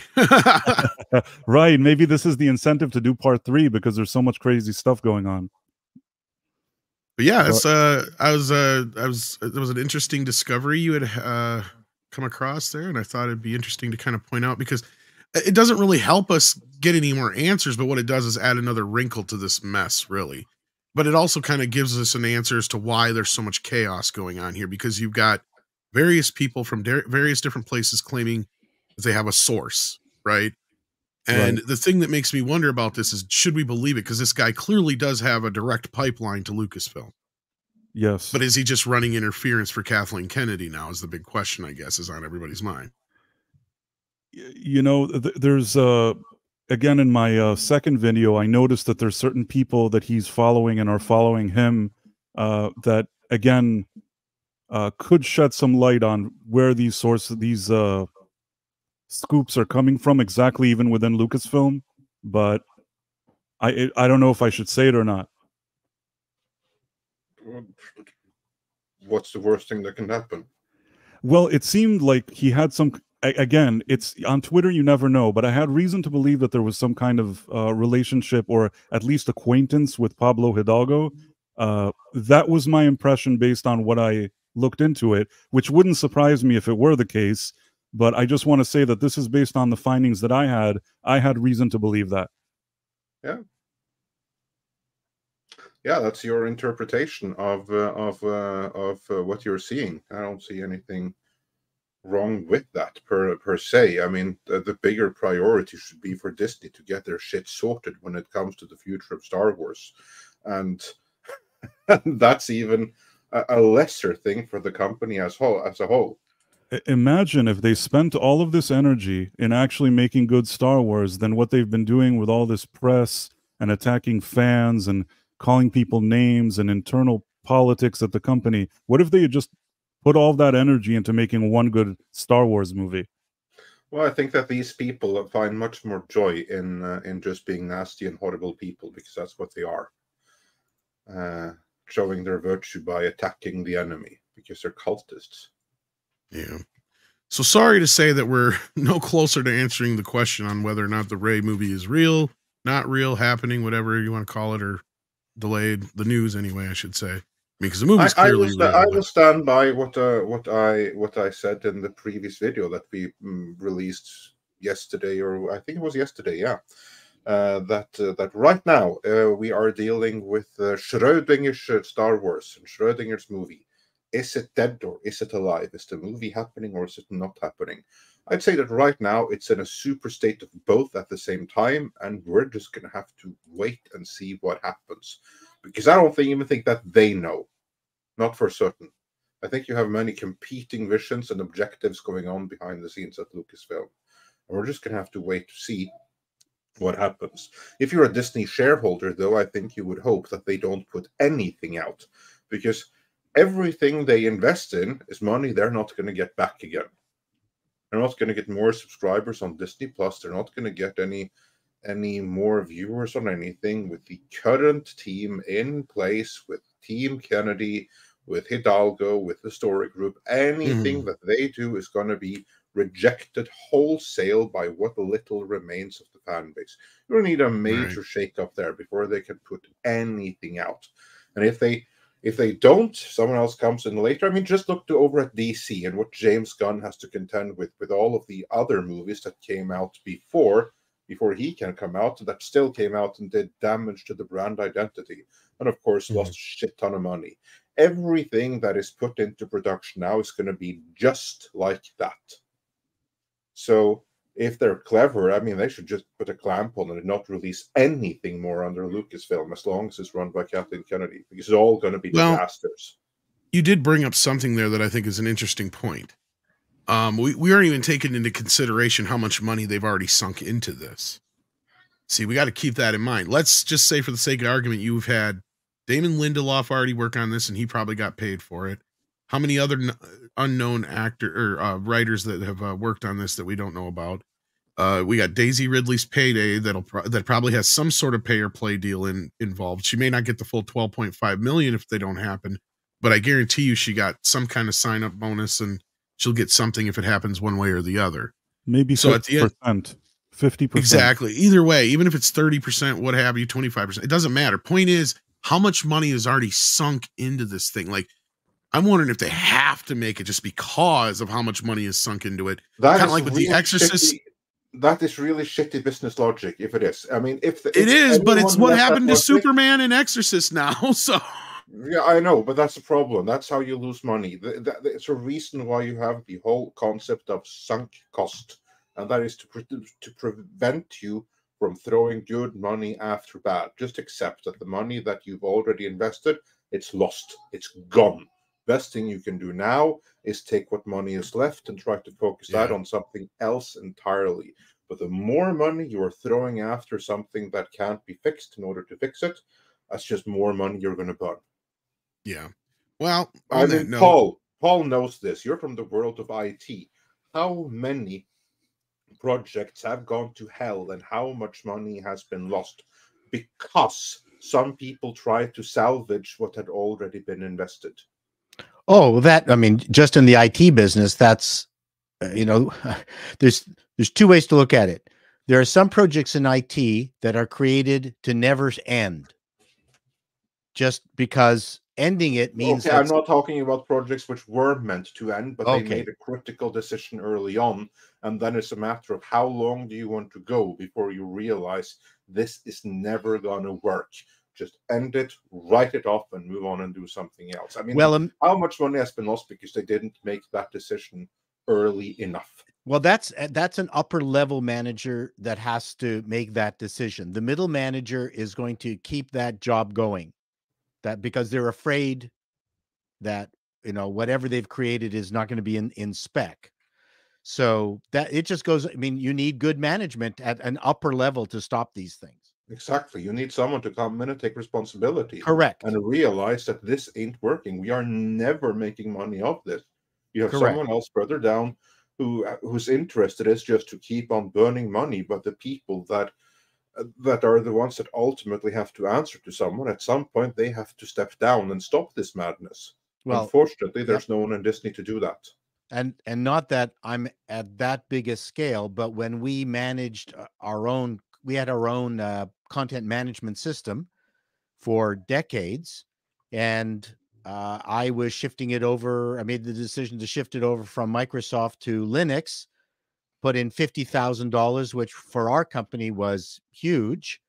And then it was almost done. And I went, no, we're moving everything over to in the cloud, and basically torched the entire effort, which the programmers weren't happy about.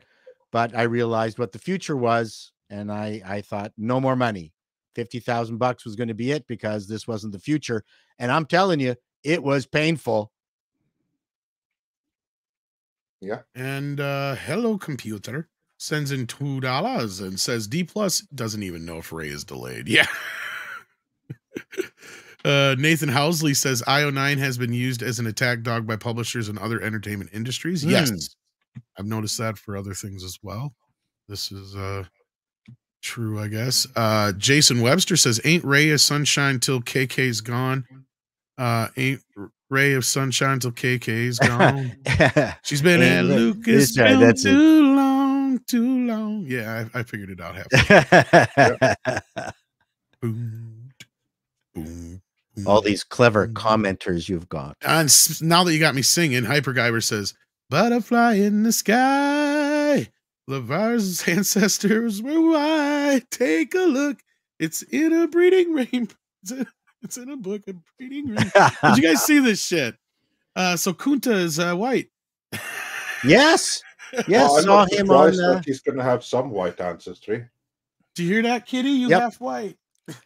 Yeah, he was really disappointed. I saw the show with Gates on PBS, where he said, well, your grandfather had a white wife and had like a shit ton of white kids.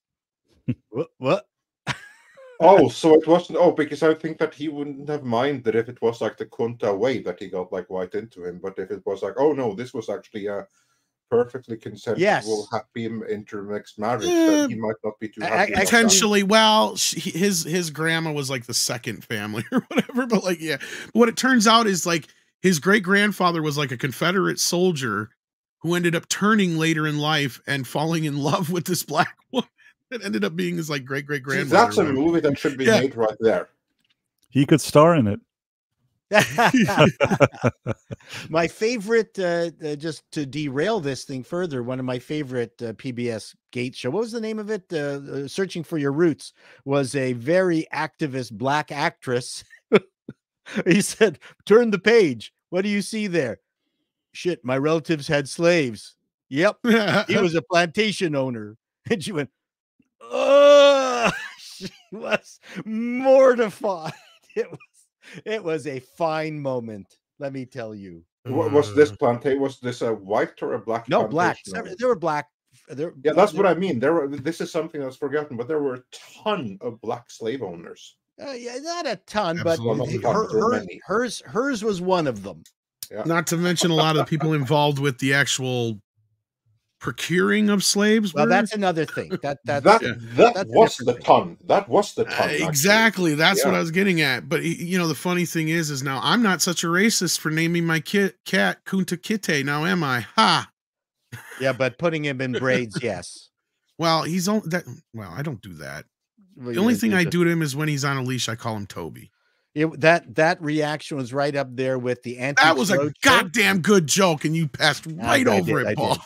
It was right up there with the Antiques Roadshow, another PBS show, where they had this giant clothes hutch, and the husband had refinished it, and the assayer said, "Well, this thing is worth $30,000."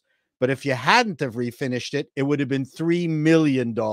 And the wife just turned to her husband and looked at daggers at him. I was just howling. Right up there. I love those moments where people get embarrassed. That was a little side rail, but yeah, it was funny. I saw that clip and I'm just like, oh, LeVar.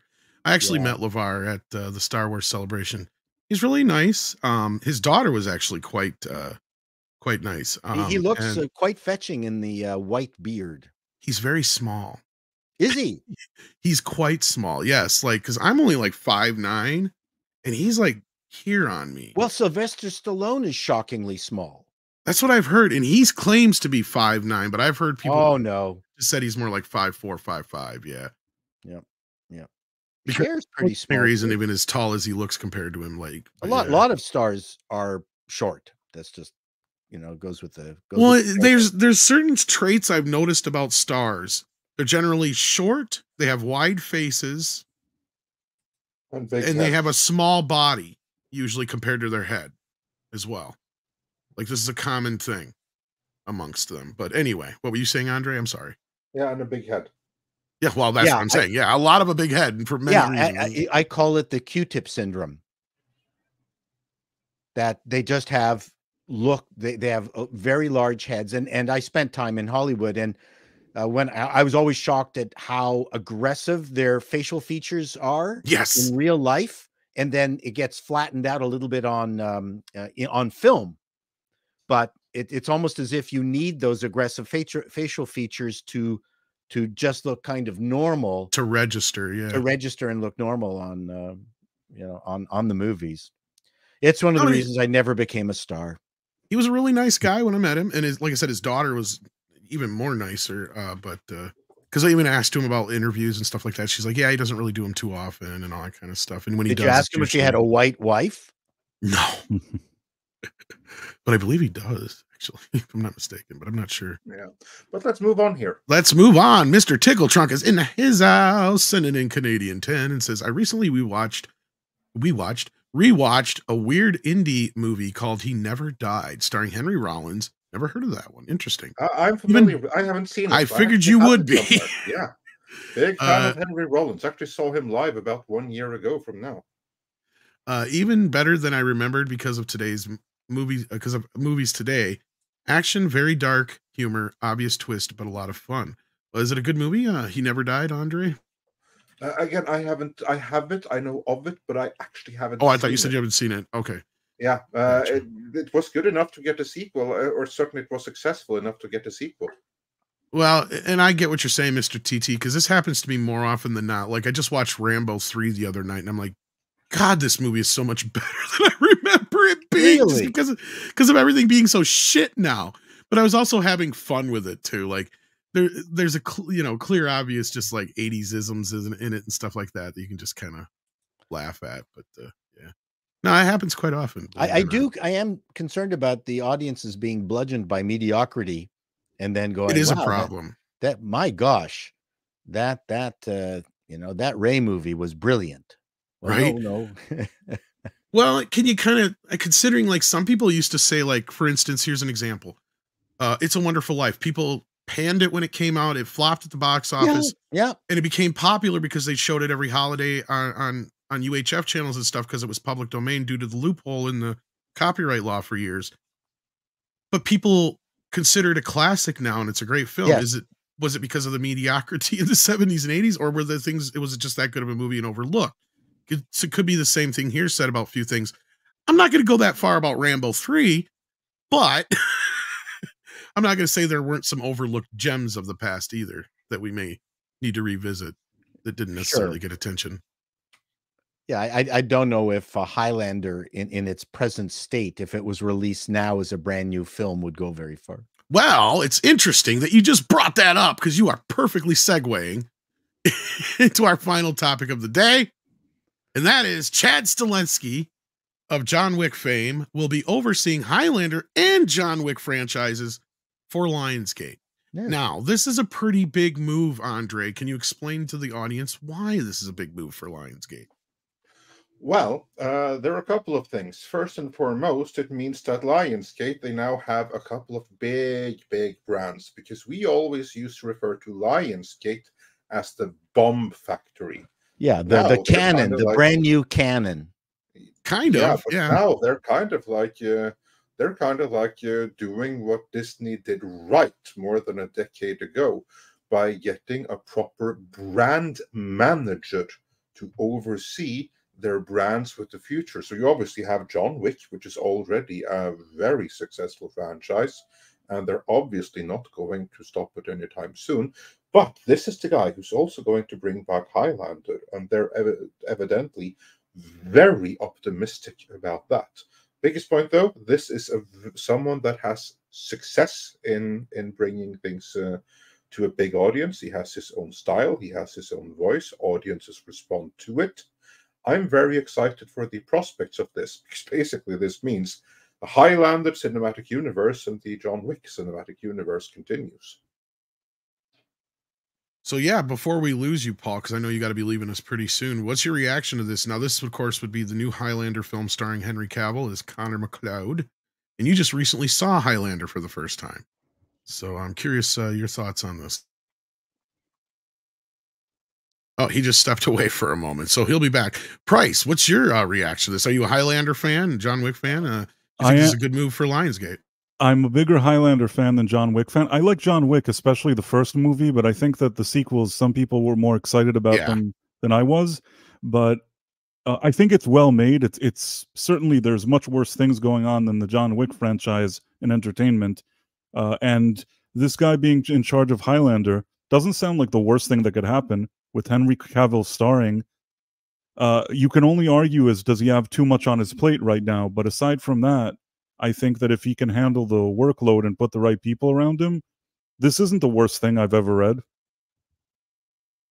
Yeah, I think this is one of the right guys to do this, and it sounds like he has an idea that Highlander has potential to be a franchise, and he's not going to fuck that up from the outset. I mean, so hopefully that will work well. And as far as John Wick, I agree with you. I feel like it's kind of played out a little bit. The sequels just, to me, kind of, I got to a point where I'm like, where's the controller so I can play this game? I think that's more of a legacy thing in a sense.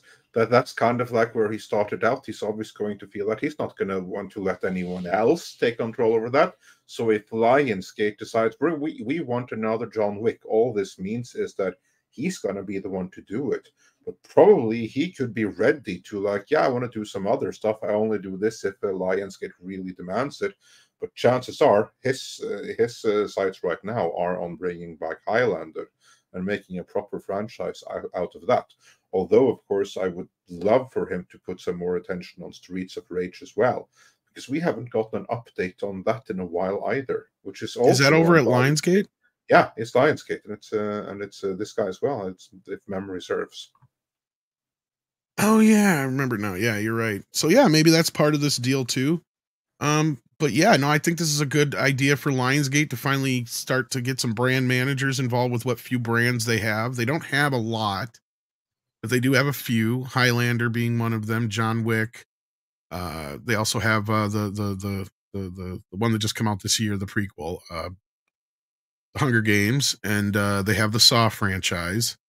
So they've got a couple things in their coffers, but now if they can just get because the last Saw movie did okay for them. So I mean, and the next one is coming. They already announced the next Saw movie, but again, that doesn't need him as a brand manager. That's already under control. No, I'm saying they may need some other brand managers for some of their other things. Is what I was getting to. Yes, yeah. You always need good brand managers.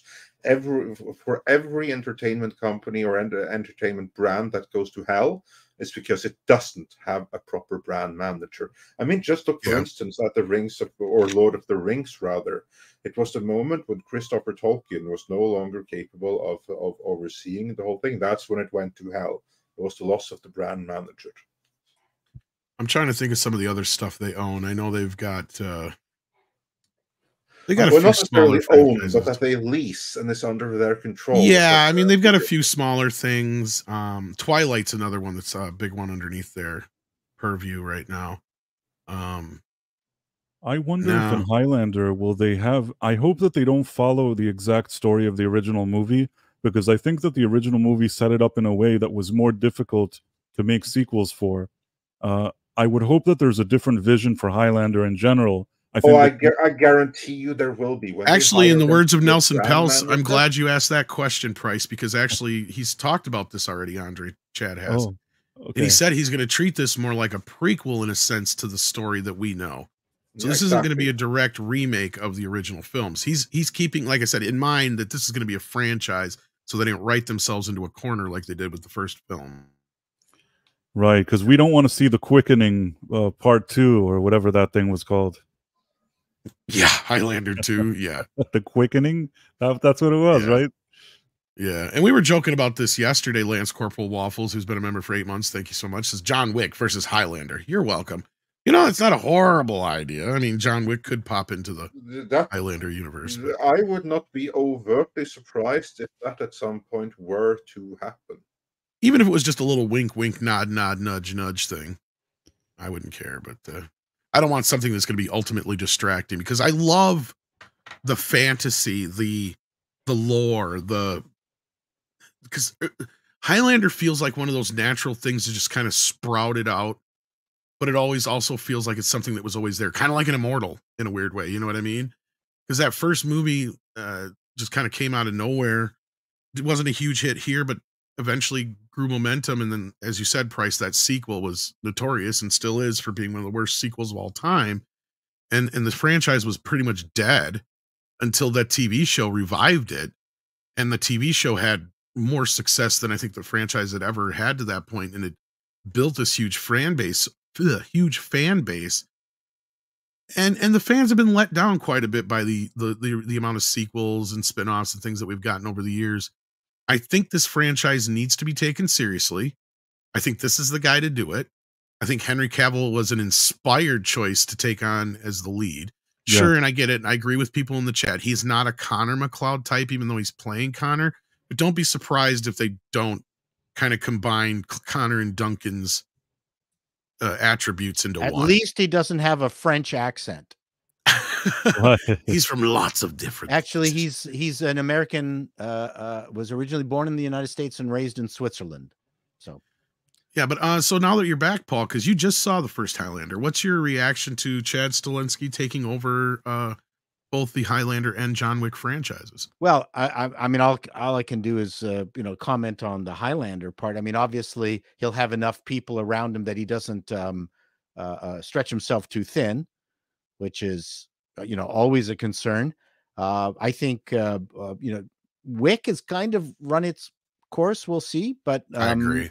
A Highlander, I think this is an inspired choice. I think because you want the sword fighting. This is a very big deal, and you want 1980s cars exploding and 1970s cars exploding in parking lots.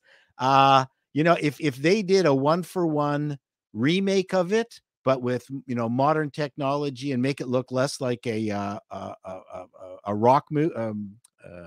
music video, I would be really totally happy with that.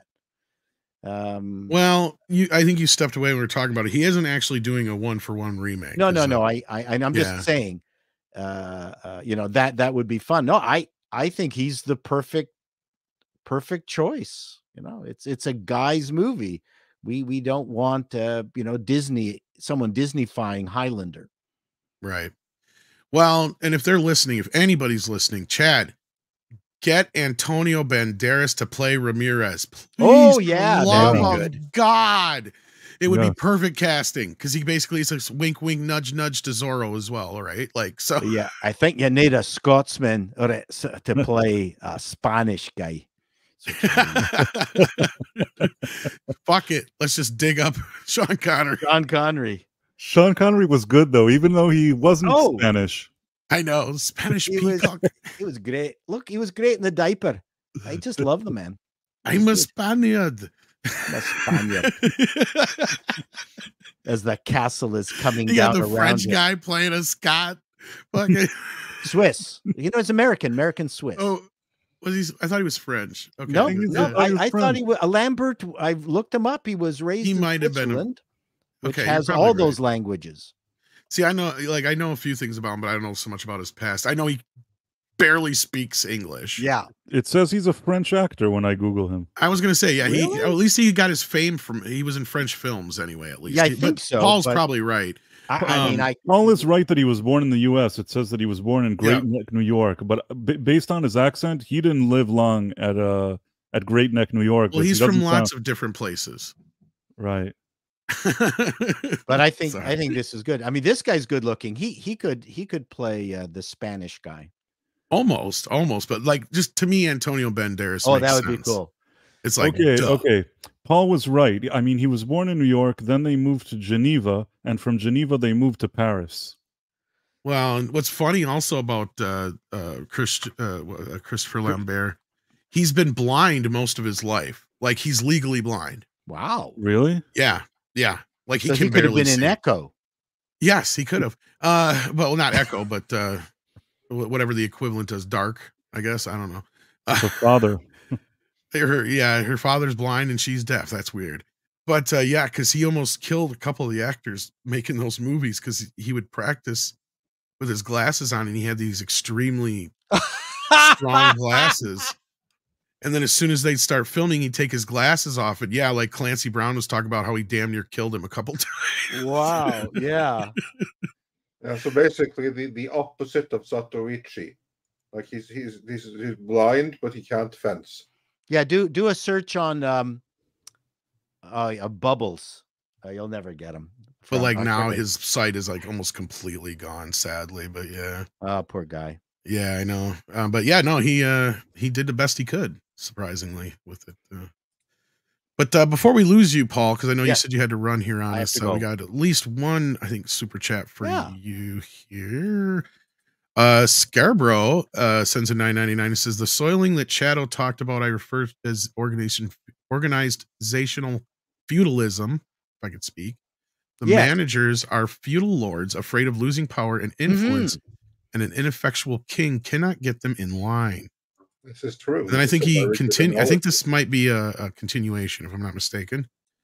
Scarborough also sends in another $9.99. Says indentured servitude was abandoned in favor of slavery. Bringing over new servants to replace free ones was expensive, and all freemen became a landowner with voting power. Race was a justific action. Ugh. So there you go. I guess he had a comment. Wow, this is heavy duty words there, man. Yeah, especially for me. Oh yeah, I've worked with agencies, which is why I stopped working with agencies. Paul, you're the fucking picture. You just sent them back.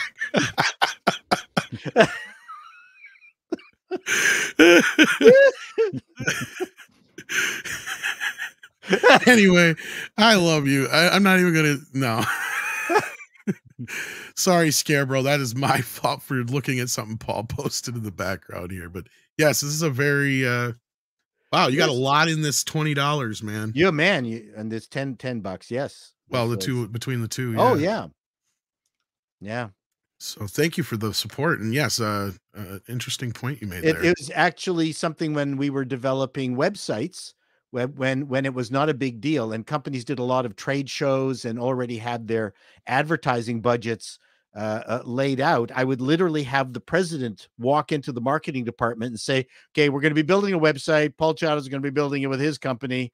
And then he would leave, and then no one would, the idea we would share everybody's budgets, but not a single, not a single vice president would share a cent of their budget to make a website. Like it was all part of the deal. It was hilarious. No matter, even when the president would tell everybody, we're sharing budgets. Nope. Well, with that, Paul, you have to get running. So anything you want to plug on your way out the door as I double check to make sure we didn't miss any super chats for you? Did a little video on Tatiana Maslany admitting that it looks like there won't be a season 2 of She-Hulk. I have my own interpretation of that, and I've launched that today. So please watch that on my Call Me Chato channel. Mr. Tickle Trunk says here, Paul, never apologize for making more videos. I think Mr. Tickle Trunk really loves you a lot. Yeah, Tickle Trunk is great. Well, he loves everybody. He is such a sweet guy. I think he loves you more than I do. Action Com sends in $10 and says, Paul, there are already Disneyfied Highlander when they created the female-centric Highlander TV series. Oh, yeah. I believe that's this one here. Oh, I never saw it. Oh, yeah. I don't think you've ever seen the TV series, but this was one of the spin-offs here. The Raven.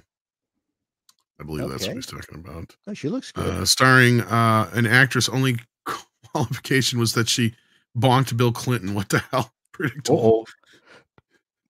with predictable results. He means, yeah. Wow.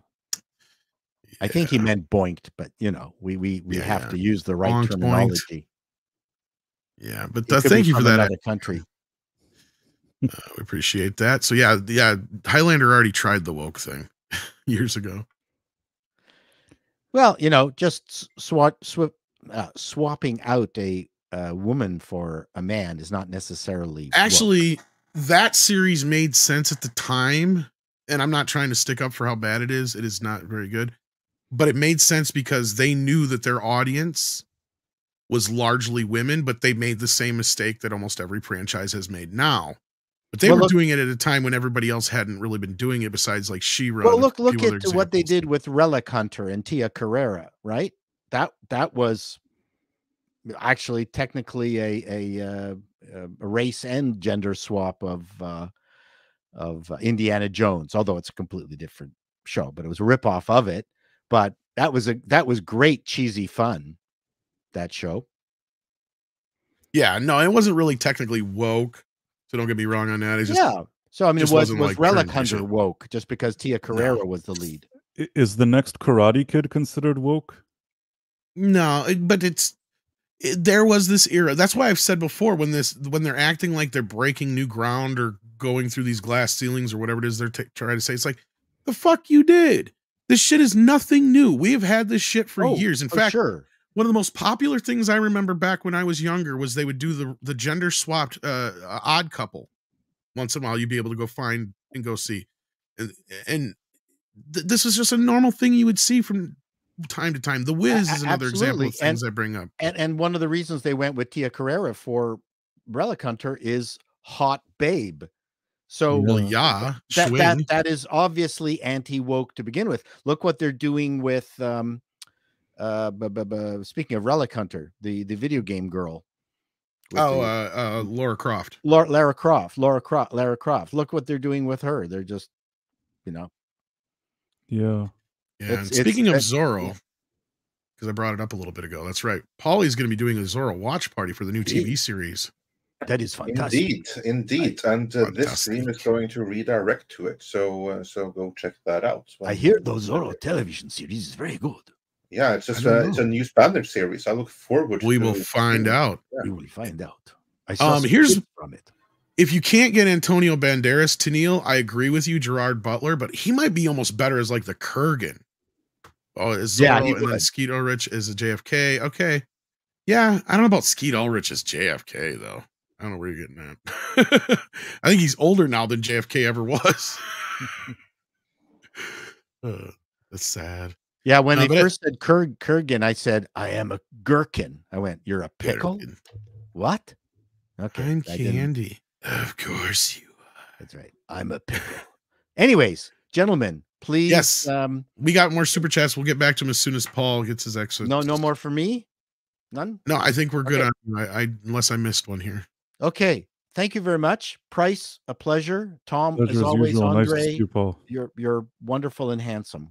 Oh, thank you. Well, it was a pleasure to have you on as always. Everyone, make sure to check out both Call Me Chato and also the newest Appalling News. That's a lot of fun to do. Which is a lot of fun both to watch and you're going to have so much content to it's coming in streams. It's pretty amazing. Oh, thank God, Tennille. I was like, I didn't want to make you feel bad, but thank God Skeet Ulrich was a joke. Okay, good. Oh, good. Okay. Bye, everyone. Have a good weekend. Bye. Take care, Paul. All right. Let's get. Did you still good price for time? Yeah. Okay. I just want to make sure because we got some super chats we're gonna get through. All right. This is HUF. What in the world is that, Adam? Thank you for whatever it is. 9,400. Hungarian florins. Say that again. Hungarian florins. Okay. FYI. Florins, yeah.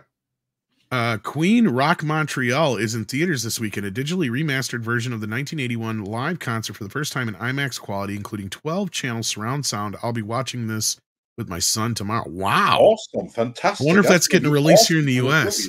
Yeah. And I hope it gets a 4K release, actually, because I think I have the Blu-ray or DVD, whichever one it got I've before. never seen it, actually.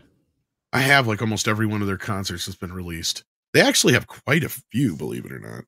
I saw Wembley Stadium, maybe something like that. Yeah, there's Wembley. There's this one. There's quite a few. I've got like a handful of them, but I'm pretty sure I got that one too. Patrick Robinson sends in 1999, says video game movies are really scraping the bottom of the barrel until Dawn, which is practically an interactive movie, is getting a movie adaptation. Will not be surprised if we get Spider-Man 2, the game, the movie. That would be weird. But I see what you... At some point, they're gonna probably do a movie where they have to introduce both Spider-Man with the Miles Morales thing. It's only a matter of time. I would think that a live action like that will happen one day. Well, yeah. But as far as Until Dawn, I'm not really familiar with Until Dawn, but this is, Patrick, one of the problems I have with a lot of video game adaptations outside of a few exceptions is that I'd rather just play the damn game. And I'm not even a gamer. But yeah, do you know about Until Dawn, Andre? I doubt it since it's probably not on the Sega Mega Drive, but I've heard the name. Yeah, it sounds sort of familiar. I'm imagining it's either some zombie game or something, probably. They always are. But no, like that's the problem with like Last of Us. I was kind of surprised that was as successful as it was, because the cut scenes in that game and some other games that I've played is like you're practically watching a movie already, you know, and then plus you get to interact with it. So why would you want to downgrade? I don't get that. So yeah. Not to say that a lot of the storylines sometimes in some of these games are as good as movie quality. That's another conversation to be had, but yeah. Is there buzz for the second season of that show, by the way? I feel like the first one, I didn't love it as much as everybody did. I don't know. I'm sure it'll do popular. The one thing I did see, I guess the gay characters are not set to return. That should make some people happy, but it'll be interesting to see. I don't know. I didn't watch it. I think it would be difficult for them to come back. It was a news story. Somebody actually wrote a fucking story about it, so I just thought I'd mention it. I just happened to see it in passing. I see a lot of headlines. So. But yeah, no, video game movies might be the next thing. I'm just not so sure that they're going to take off the way superhero movies and stuff did. Andre, anything to say to that? I think it depends entirely on the execution of the next few movies to come here, because there have always been some really cool video game movies here and there. Unfortunately, most of them have been made by people who never should have made them. So I think it depends. I don't think that we're ever going to have anything that's going to be like the next huge, massive, universally popular thing like comic book movies or the MCU, to be specific. But that video game adaptations are going to be more prevalent. Yeah, sure. And they're going to be a mixed bag. Some are going to be great. Some not so much. Yeah, and this is what I'm saying. Like, sure, there's Mario, there's Mortal Kombat, there's Sonic, there's a few that are obvious ones. But I have a feeling that a lot of the ones that are going to be popular in a big way are the ones that are either like huge games like The Last of Us, or stuff that's been around for a long time, like the ones I just mentioned, Mortal Kombat, Sonic, Mario, quote unquote, the exception to the rules. Right. Zelda is probably Zelda's one that has potential. Exactly. Yeah. So, but now if you do some rando game like Until Dawn, I can't really even place it in my brain. There was a couple other movies based on games that came out that I didn't even know were based on games until people like Andre or other people pointed them out to me, like Silent Hill and a couple other ones. And I know you're like, what? But I'm not a big gamer. I'm just not. I mean, I find certain games sometimes, like you do a GTA movie, I know exactly what that is, right? You know what I mean? Like, like something like that, I would know. I'm the same way. I also I don't play every game, and I especially these days. So if it's a big franchise that people know, then there's a chance that I'll know it. And if it's something more, I'm totally a normie when it comes to that shit. I feel like I'm a normie too. Exactly. Yeah. But yeah. Tetris, the movie, the game. Well, that I could see because of that movie. See, now I actually enjoyed that movie. It's still probably one of my favorite movies of the year, if not still my favorite, between that and Godzilla. I mean, it's just that's a different animal though than actually making a Tetris movie based on the game itself, right? Like that's a bit different. I really can't think. I mean, maybe somebody can, but how do you make a movie of the game itself? I mean, it's just a bunch of shapes. You can put like eyes on every shape, make them kind of like Mr. Potato It'd be Head. worse than the. I was gonna say it'd be worse than the Emoji Movie, right? That's what it would be. That's exactly what it would be. The blue block is no longer happy. Aw, the red block's all mad. No, I don't know. Fucking no, that's kind of what I was saying. Like even Gran Turismo surprised me because I was like, even that is something that's so simple as a game that it's like, why would you want to make a movie out of that? That would be boring. But they found a way to do it because that kind of falls in that Tetris category of it's a game or a movie about the game, not so much a movie of the game. There's a true story, at least inspired by a true story element there that's human. So at least you can connect with it, even if you've never played the game.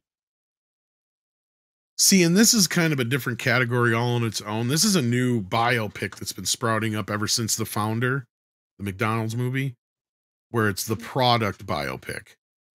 I've noticed BlackBerry had a movie here recently, one I want to see.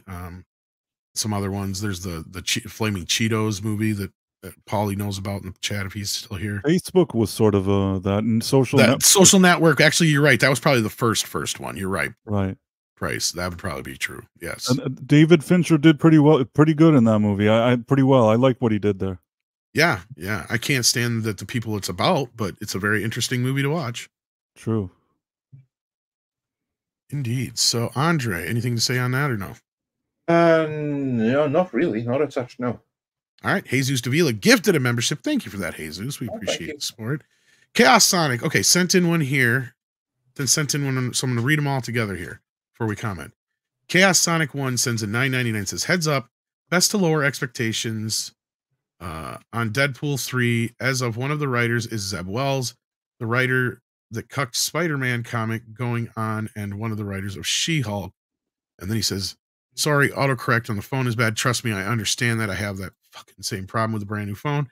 But then he sent one on the Rumble side to fix that. So thank you for that. It says, heads up, best to lower expectations for Deadpool 3. As right now, the writer is Zeb Wells, the writer of the bad Spider-Man comic and the writer of the She-Hulk show. Please ignore my other super chat, he said. Well, I still wanted to read it because you sent it in and paid for it. But on that note, I think a lot of people have had somewhat tempered expectations for Deadpool 3 for the most part, I would say. I mean, we're all kind of in agreement that it's probably the only hope Disney has this next year, but at the same time, I don't think any of us are expecting it to blow our minds. Are we? Not really. Not at all. I have my expectations are lowered. I am not. I worry that this is a movie that's going to be burdened by the fact that you need to do so much homework for it. Our one hope here is Ryan Reynolds and how much creative freedom Ryan Reynolds has. If he's been allowed to do this thing relatively unimpeded, it should be good. If Feige and Iger had a bunch of things they demanded he do here, I'm slightly less enthused. But also remember,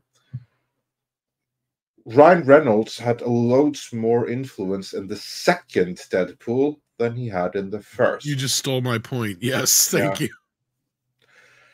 And the first Deadpool, that was the perfect mix of the director and Ryan Reynolds. It was the two of them together that made this special. If anything, maybe them butting heads. Well. Yeah. Sometimes the butting of heads can result in a a film. Like two people fighting for the better film. Yeah. But in the second film, I think they removed that obstacle. Yeah. But because when you butt heads and you fight, I mean, sometimes art comes out of it. I mean, you can just look at the music industry with many great bands. I mean, I can cite Rammstein, but there's so many others. McCartney. Where the artists, when they really fight together, and they all have to compromise. Or another example is George Lucas, who had nobody to call him out, right? Exactly, after a while. And then the resulting album can be fantastic. But other times, when all the musicians, they agree completely. This is the best thing we've ever done. And it comes out and it freaking sucks. No one else likes it. Because they're all group thinking. Sometimes Absolutely. also somebody could be strong at one thing and he knows it, but he gets so overconfident in that thing that he does. And if there's nobody else sort of reining him in, then it doesn't come out the right way. Yeah. Oh, in Doll Life, Dan just brought this is funny because yeah, I thought about this too. In the 90s, there was a Street Fighter, the movie, the game. Yes, there was. That was fun. It was a crappy version of Street Fighter with photo sprites of Jean-Claude Van Damme's movie actors. Yes, basically Mortal Kombat is Street Fighter. Yeah, it was basically, yeah, because they digitized the actors from the movie and they gave it the Mortal Kombat treatment without the fatalities. So it was like a fun thing, very period thing. Fun thing to have on the PlayStation 1 and stuff, which is where it came out. Because that was honestly, it was PlayStation 1, it was Saturn, it was the stuff like that. That's like a history that's like the eating of a snake eating its own tail. That's probably almost the first, if we ever do finally get Midnight's Edge gaming off the ground, like if we ever do retrospectives, that'll probably be one of our first retrospectives, is how Jean-Claude Van Damme made Mortal Kombat in so many ways, because that was what that original game was supposed to be, is Jean-Claude Van Damme game. And that was the whole idea of where they developed this real pictures as the fighters, as the sprites or whatever, right? And then he backed out of that deal. And then he signs on to this fucking movie and they make that game in the same image as the Mortal Kombat game. So it all kind of comes full circle on itself in a weird way. It's kind of fucked up. Because, yeah, Bloodsport was the inspiration. That's right, Christian. Yep. And Gonzalo both came in there with that. Yep. But we'll definitely get back to that someday. But what we do need is, you're right, Batman. It was released for the, I just checked. It was on the first PlayStation and the Sega Saturn. Those were the two. Yeah. And it actually started out as an arcade game before that. I was going to say, I played the arcade version of it. I never played the home console version. Yeah. But this is true. We need Bat Tom the game, the movie. We need Bat Tom the movie, the game, the movie. It's the movie based on the game, based on the movie. Yeah. Okay. Got it. All right, moving on. Thanks so much. Let's see. We got that one. Sutton Creek gifted a membership as well. Thank you for that, Sutton Creek Productions. We appreciate that. Then we got Daryl Brewer in the house. Speaking of members, how you doing, buddy? He's been here for 29 months. Says, remember, kids, Price of Reason is sound, same, and happy with, I think he means sane, and happy with life, and wants to continue living. Just saying to remember that. Okay. That's true. I agree. Is that what he means? Sane and happy? I think, yeah. Jason Webster points out that Godzilla -1 is now the 5th highest worldwide grossing Japanese live action film of all time. Wow. It needs to be higher on that list. I would think it would be. Yeah. Just with inflation alone. All in all. But yeah, I mean, what other Japanese movies could? That's what I'm trying to think of. What previous Godzilla films? Like, that was the thing, is back in the day, the Godzilla films were released sporadically in the U.S. And in fact, the second film was not even released as a Godzilla film. That was so long ago. You'd think that inflation would be in this movie's favor. So well, there's got to have been some Kung Fu or Bruce Lee movies or something in the meantime.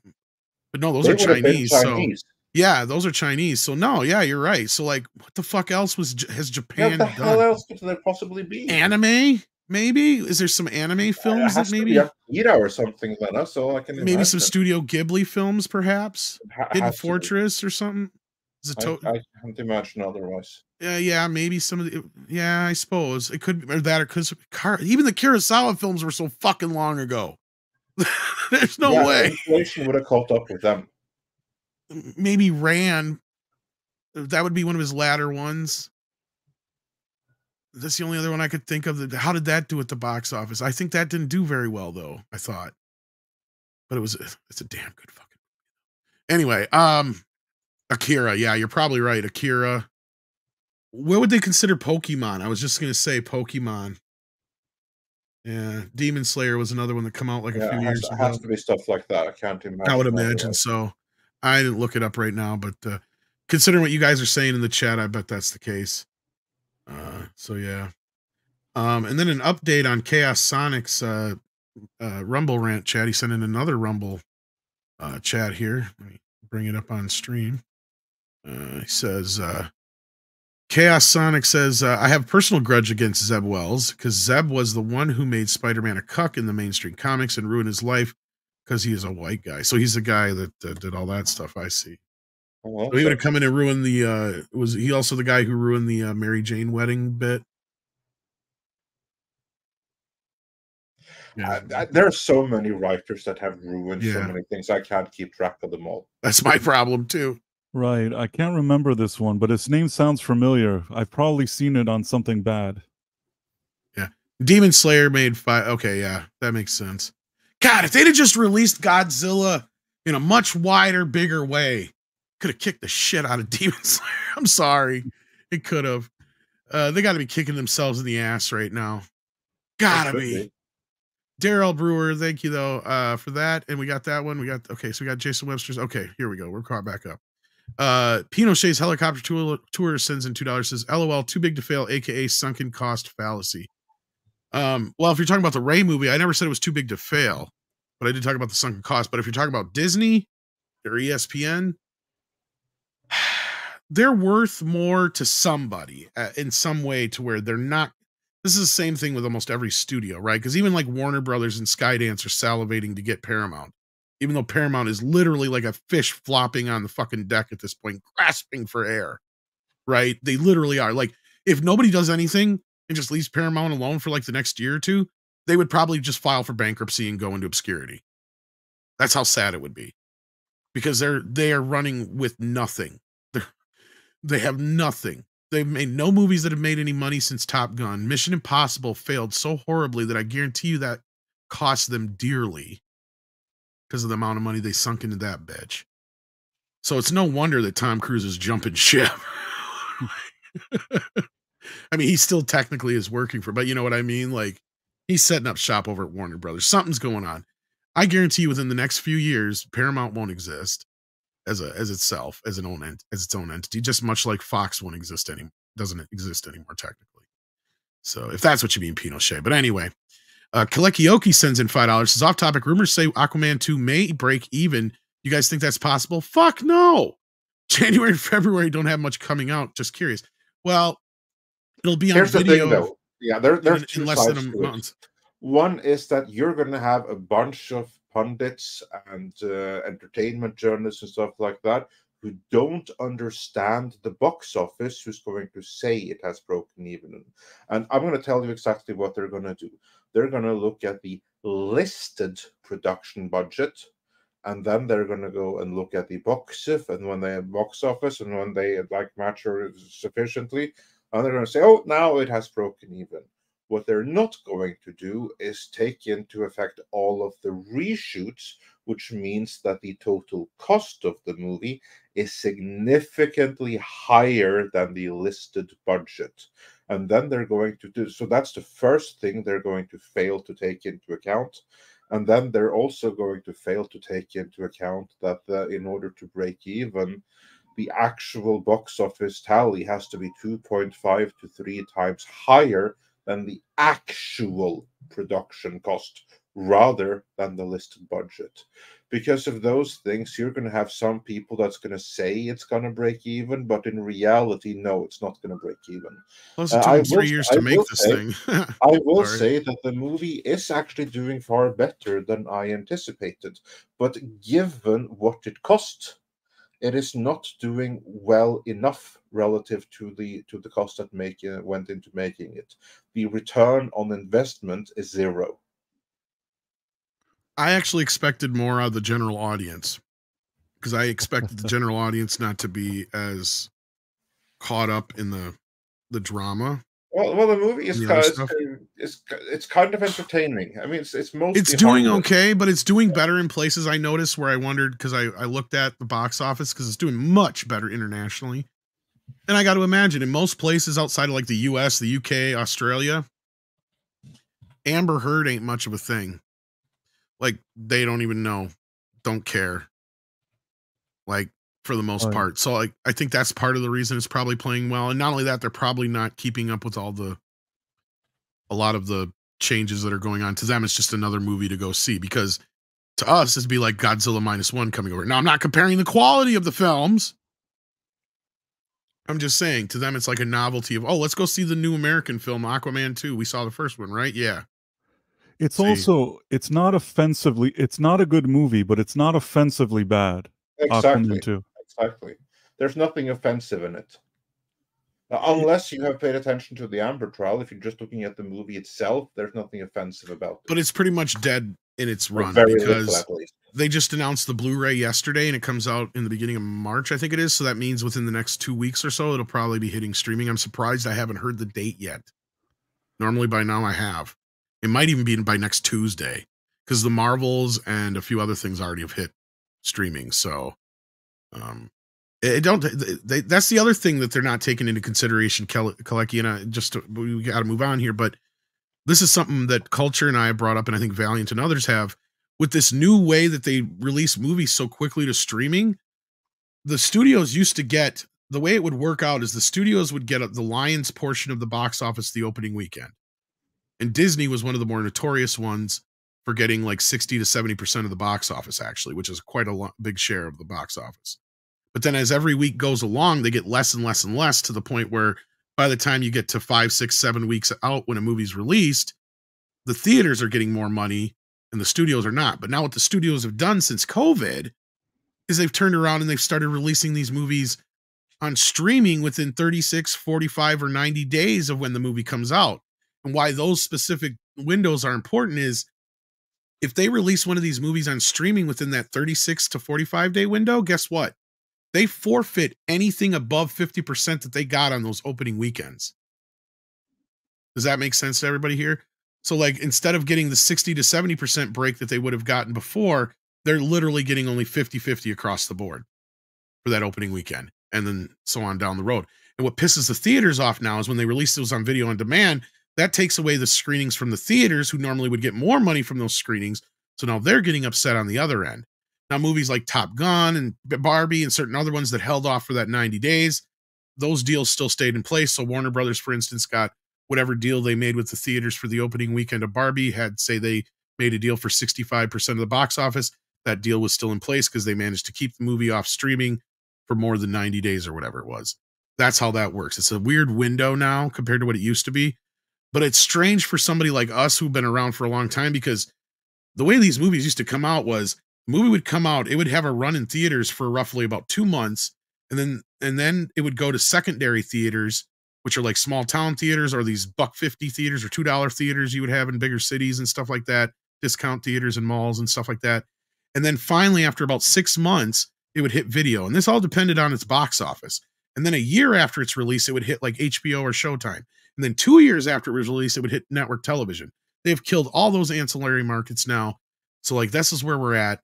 This is the two places they have to make money, and that is in the theaters, and then when they hit video on demand anymore, because even the Blu-ray numbers and DVD numbers aren't what they used to be, because they've killed that market because of the fucking streaming shit.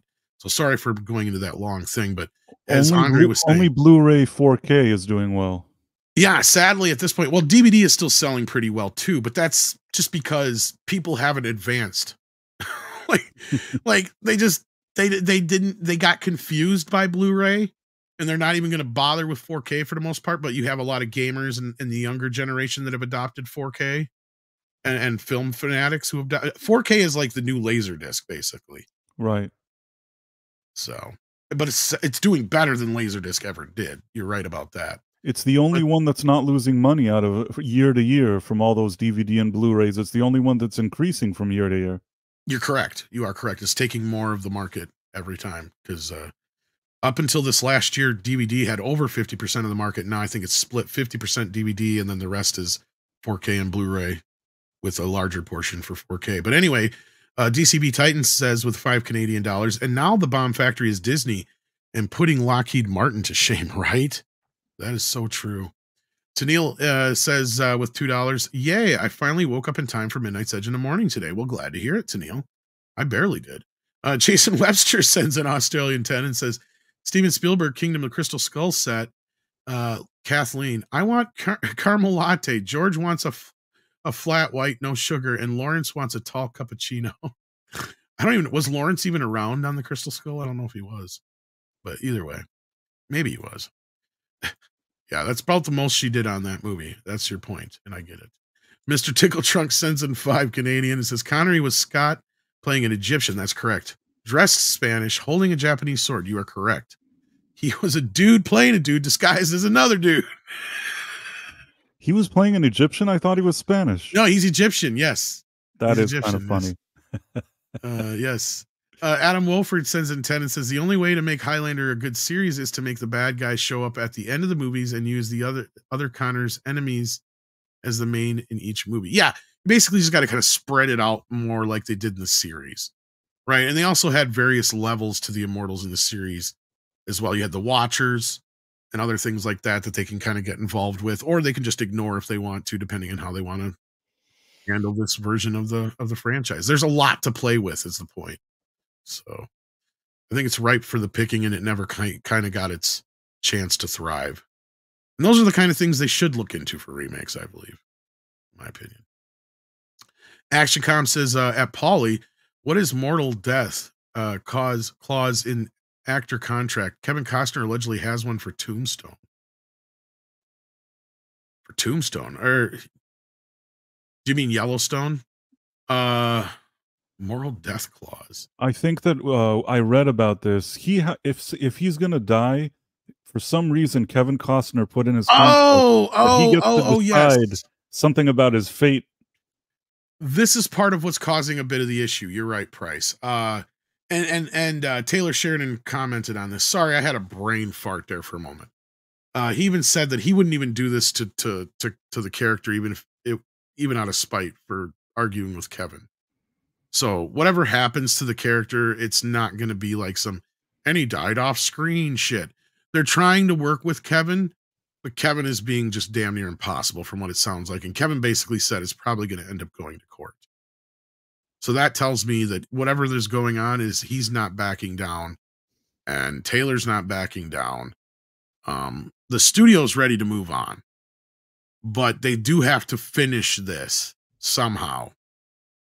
And I guarantee you Peacock is going to demand some kind of conclusion as well. For those who don't know, Peacock has the exclusive streaming rights to Yellowstone in the U.S. Just in the U.S. But, once the show is done and there's sort of less excitement about it, I think that then Paramount could work out a deal with Peacock, no?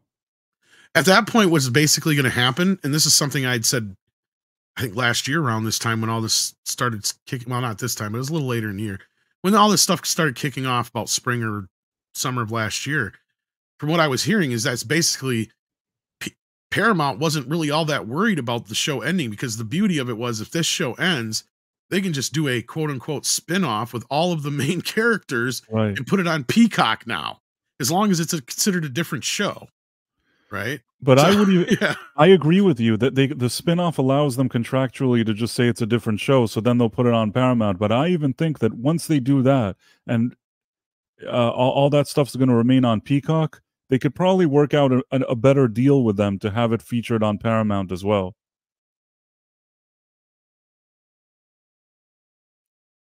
Do you get what I'm saying? Yeah. Yeah. Well, I don't know if they'll continue to work with Peacock or not, because that's the thing is, from what I've heard, there was a lot of pissed off people that deal was made prior to Paramount. Well, it was a shitty deal. I'm talking about the older episodes, the Yellowstone episodes. Oh, they get those now. Actually, after so long, they get them. I think it's after 3 years they get them. So I think they got like the first 3 or so seasons, I think, on Paramount. So at this point, Paramount, they have a lot to worry about, but not with that Peacock deal, which was crappy for them. But I guess they don't have to worry about that much anymore. Because I think they're on there. Because after so long, they get them back. And then the problem is if they continue to make Yellowstone, it still has to go straight to Peacock. But once they end the proper show with Kevin Costner and then make it the new spinoff with basically all the same cast minus Costner. How ridiculous. Yeah, that's what they're going to do. It's going to be called, get this, 2024. Are you serious? I'm fucking dead serious. Oh, he's starting to just name them after the years they're in. That's actually kind of clever, considering that they set up all the spinoffs with those numbers. Then 2024 works with that brand. And he has another one also coming or in development with Costner's character, but it's the younger version that we've seen in the flashbacks. But I can't remember the year that one is. I think it's 1990 something. I can't remember what year, but whatever year that the years they keep flashing back to. So I think they're going to also do a spin-off show of that younger version of those characters as well. But anyway, that being said, yeah, I heard about this, so I don't think they're just going to have, and he died in a car accident or he died of a heart attack off screen. They won't do that. They've got to come to some kind of conclusion with this. Can they CGI him? Are they allowed contractually to just say, here's a CGI Costner riding on a horse, he jumps the wrong way, falls off, and he's dead? That's kind of, well, it's something like that is what I've heard. They've been trying to work out with him, but he's being stubborn as fuck. Right. I guess basically they have tried working on, and this is just a rumor, guys, because this is what I've been told from my source, was that they tried working out some way of getting him there just for a couple of days of shooting to finish off his bit. They tried talking him into shooting where he was at and then just doing, like you just said, like green screening something with the other cast members and stuff to put it where it needs to be, whatever. He is refusing to do anything right now. So it's like, can they deep fake? Can they do a deep fake where they just I don't think they legally can. That's where I think that the problem is with that. I don't know for sure on that, or they would have already probably by now, because that's what I've heard is holding everything up is him. So 2024 might turn into 2025 if he drags this out much longer. At least, yeah. And that's probably the best place we can move on from there. Sorry. We got to keep going, though. Tony Edwards sends in 5 and says, how does the Great Circle look better than the Dial of Destiny? Oh, Tony. I saw the trailer for this. Mr. H. Yeah. Yesterday. And did you see what I just posted here not too long ago on Twitter? No. We got one of the guys working on the game here. Oh, what did he have to say in defense of Indiana? It's not so much to what he had to say, it's what he looks like. Oh, okay. It's like, of course, this is what he fucking looks like. Oh my god. Okay, yeah, fine. Why am I not surprised? We have the opportunity to tell Indiana Jones to modern audiences. I don't think I've ever heard Andre laugh like that. I don't think I've ever heard you laugh like that before. It's yeah, that's Indiana Jones for that. I mean, it's wearing the uniform. He's using all the key phrases. It's fucking fantastic. I'm sure you'll talk a little bit about this because you're headed over to Echo Base here real soon. I'm heading over to Echo Base right now. I have a prior engagement there, so I have to be dropping out. So, but we're almost done here. When the Tom and Price of Reason is finished here, then head on over to Paulie and the guys over at Midnight Jets Espanol, and head on over to Echo Base Network, where I will be talking about whatever they want to talk about. I'm sure I'll pop over there, and if I don't even get a link, maybe. But we'll see. With that, thank you, Andre, and we'll see you soon. And I'll keep moving on with these super chats. We got a few more to go here. Yeah, take care, everyone. All right. Bye, Andre. Bye. And thank you, Tony, as well. He says, enjoy the $5, you guys. Thank you so much. We got you again. Oh, I don't know about that. We love you guys. Don't worry about it. No worries there. Oliver Morgan says, Until Dawn is basically an interactive movie with 80s slasher dialogue and teens running from Wendigos. Okay, so it's kind of like that other slasher game I've played. I always forget the name of. Okay, I kind of get what it's like the Jason game and stuff like that. Yeah. Okay, well, thank you, Oliver. That's good to know. I kind of figured something like that. Either zombie game or something like that, yeah. Tennille sends in another 5 and says, if it was Disney, they'd find a way to get Queen Latifah to play Link. Or Lizzo. Oh, Lord. Queen Latifah would already be a better choice considering what I know, right? At least I could stand her. Tennille sends in another 5 and says, as much as I love Ryan Reynolds, my expectations are so low, I see dinosaur bones if I look up. Oh, that's low, my friend. That's low. Doll Life Dan sends in another 5 and says, in the 90s, there was a Street Fighter game. Oh, we got this one already. That's right. We did get this one already. Because we read into that when we were talking about the other stuff. Thank you again, Doll Life Dan. Adam Wolford sends in 2 and says, Until Dawn is about Wendigos trying to survive. Thank you again, Adam, for the update on that one. Then we got Paulus Plain, who sends in 200 Norwegian krona. It says the woke culture appropriation of Japan, The Karate Kid, and The Karate Kid 1984 film, the Japanese Karate Master, Pat Morita, The Karate Kid 2010 film, Chinese Kung Fu Master, Jackie Chan. There's a word for that. I think it means racism. But yeah, no, I'm not a fan of the Jackie Chan film, and I'm not a fan of what they're doing to combine the two here coming up here either.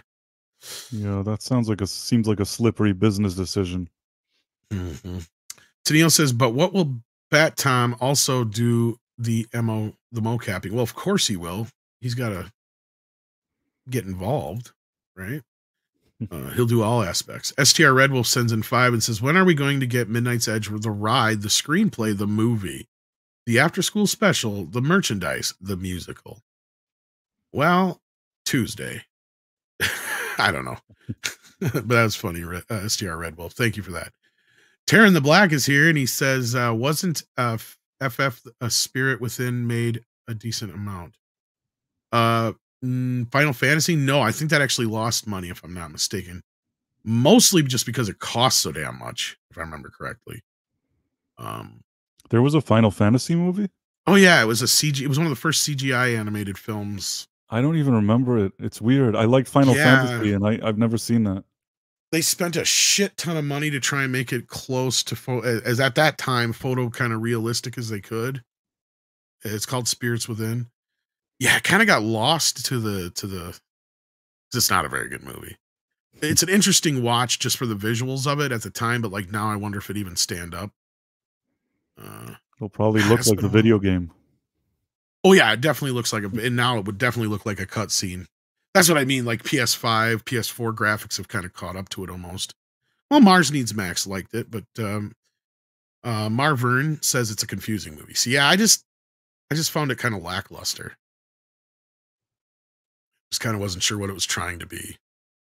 And when I think of Final Fantasy, I think of more of the fantastical kind of sword and sorcery meets a little bit of sci-fi-ish element. This was like going full on sci-fi. Like it didn't even feel like Final Fantasy to me, but maybe I'm wrong because I was never a big Final Fantasy game fan. So I'm not a good barometer of it either. So, but no, it's out there. You should check it out. Maybe I will. I like the game. That's why I was surprised I never seen the movie. Yeah. Maybe you'll get more out of it than I will just because I wasn't a big fan of the game itself. So, let me see what it did box office wise.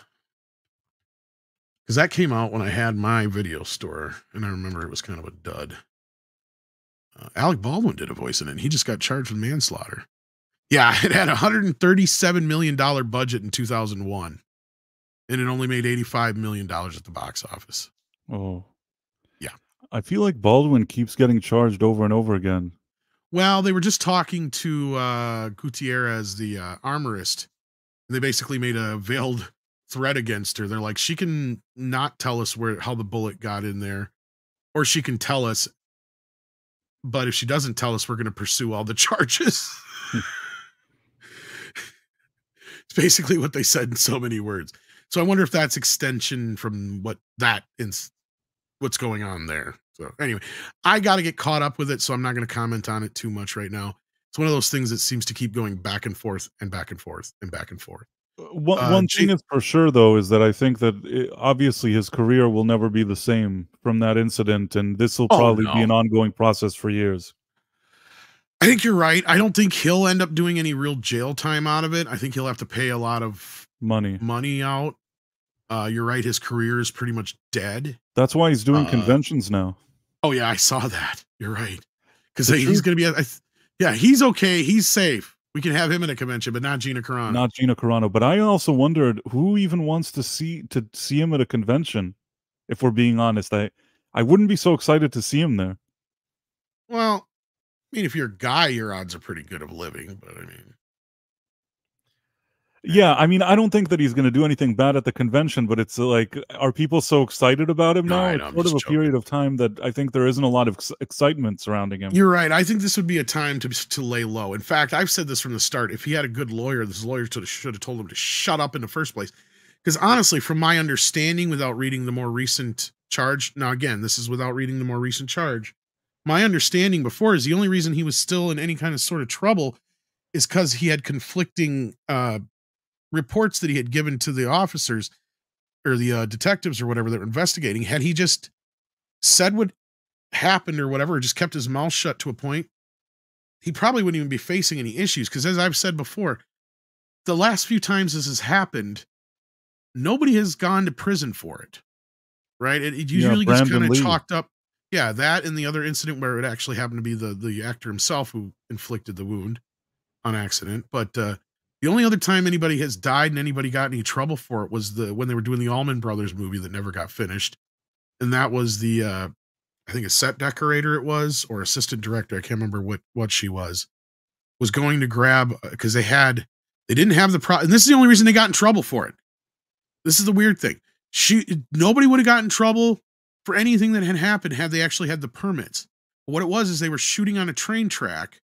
They didn't have the permits to do so. And they had a bed draped over the train track for a dream sequence, and a live train was coming. And she didn't get the bed out of the way in time is what happened, and got caught up in the train. So they got charged, but it was only because they didn't have the permits. See, because that's what I've tried telling people before, because there's a lot of people who are like, well, it's a gun thing, and he had the gun, and it's like, you guys are looking at it from a perspective that it's not going to be considered in a court of law, because this is just a different kind of situation. And I know it sounds weird to some people, especially gun people, but it doesn't work the same way. The movie said, I guess they have their own permits and rules, but it does. It's weird. Think Alec Baldwin, I'm not his lawyer, but the second that happened, it's like you said, if he would have said nothing, just zero, I don't know how it happened. I was doing that interview and shit hurt him. Yeah. Yeah, I don't know how it happened. I'm so confused. I don't know how it happened. And then you don't cry on television. You don't be all arrogant on television. Just shut up. Yeah, we should not be hearing a peep out of Alec Baldwin for the last year. Right. But that being said, Jason Webster points out that action comedy Bayside Shakedown, okay, is the highest grossing live action film of all time. Okay. With US 115, Godzilla will pass it, especially after their revival weekend with the minus color. So yeah, no, I agree. That's interesting. I didn't even think about the live action factor. So there you go. Chaos Sonic sends in another Rumble rant and says Zeb Wells is also head writer of the future Marvel Zombie show. Oh, goody. Not a fan of that stuff. Not a fan. Taryn the Black says, I wasn't on my last super chat. No problem, Taryn. I think hopefully we got it just the same. Then we got Pinochet's Helicopter Tours sending in 5 and says, however, Square Enix got their animation systems for free due to them taking a wash on Spirits Within. Systems used are still around to this day. Well, there you go. So they amortized that into their own usage. Maybe that was the plan all along. Yeah. With that, we are caught up. So I want to thank everybody here today. I know this is, we lost our whole panel besides me and Price. But Price, go ahead and plug your channel real quick. Price of Reason at YouTube. It's just the way it's listed here. And then I have a Price of Reason live channel where lately we've been discussing some older shows like Quantum Leap. And on my own channel, there's news and reviews and stuff like that. So you could check it out. Awesome sauce. And you can also find Price on Midnight's Edge After Dark on Tuesdays and Thursdays usually. And yeah. And are you on the Sunday show as well sometimes? I think so. I've been there before, but that's kind of it happens on occasion. All right. Well, we got to get you back on there because we do the list now on Sundays. So I don't remember if I even added you to that group. I should add you if I haven't. But anyway, that's behind the scenes crap. Go check out Paulie's watching Zorro, and go check out Andre on Echo Base Network. And until next time, kids, it's time for Koalas in the Rain. Koalas in the rain, koalas in the rain, no fucks given. Koala, koalas in the rain, koalas in the rain, no fucks given. Koala. Oh wait. Hold up. We got one more $2 Rumble rant from Chaos Sonic. Sorry about that, buddy. It says, India's dead, Jim. Yeah, and this is in response to the Indiana Jones game bit. Sorry about that, guys. And sorry, Chaos Sonic, but I just saw that. Thanks again to all the mods for all your help today.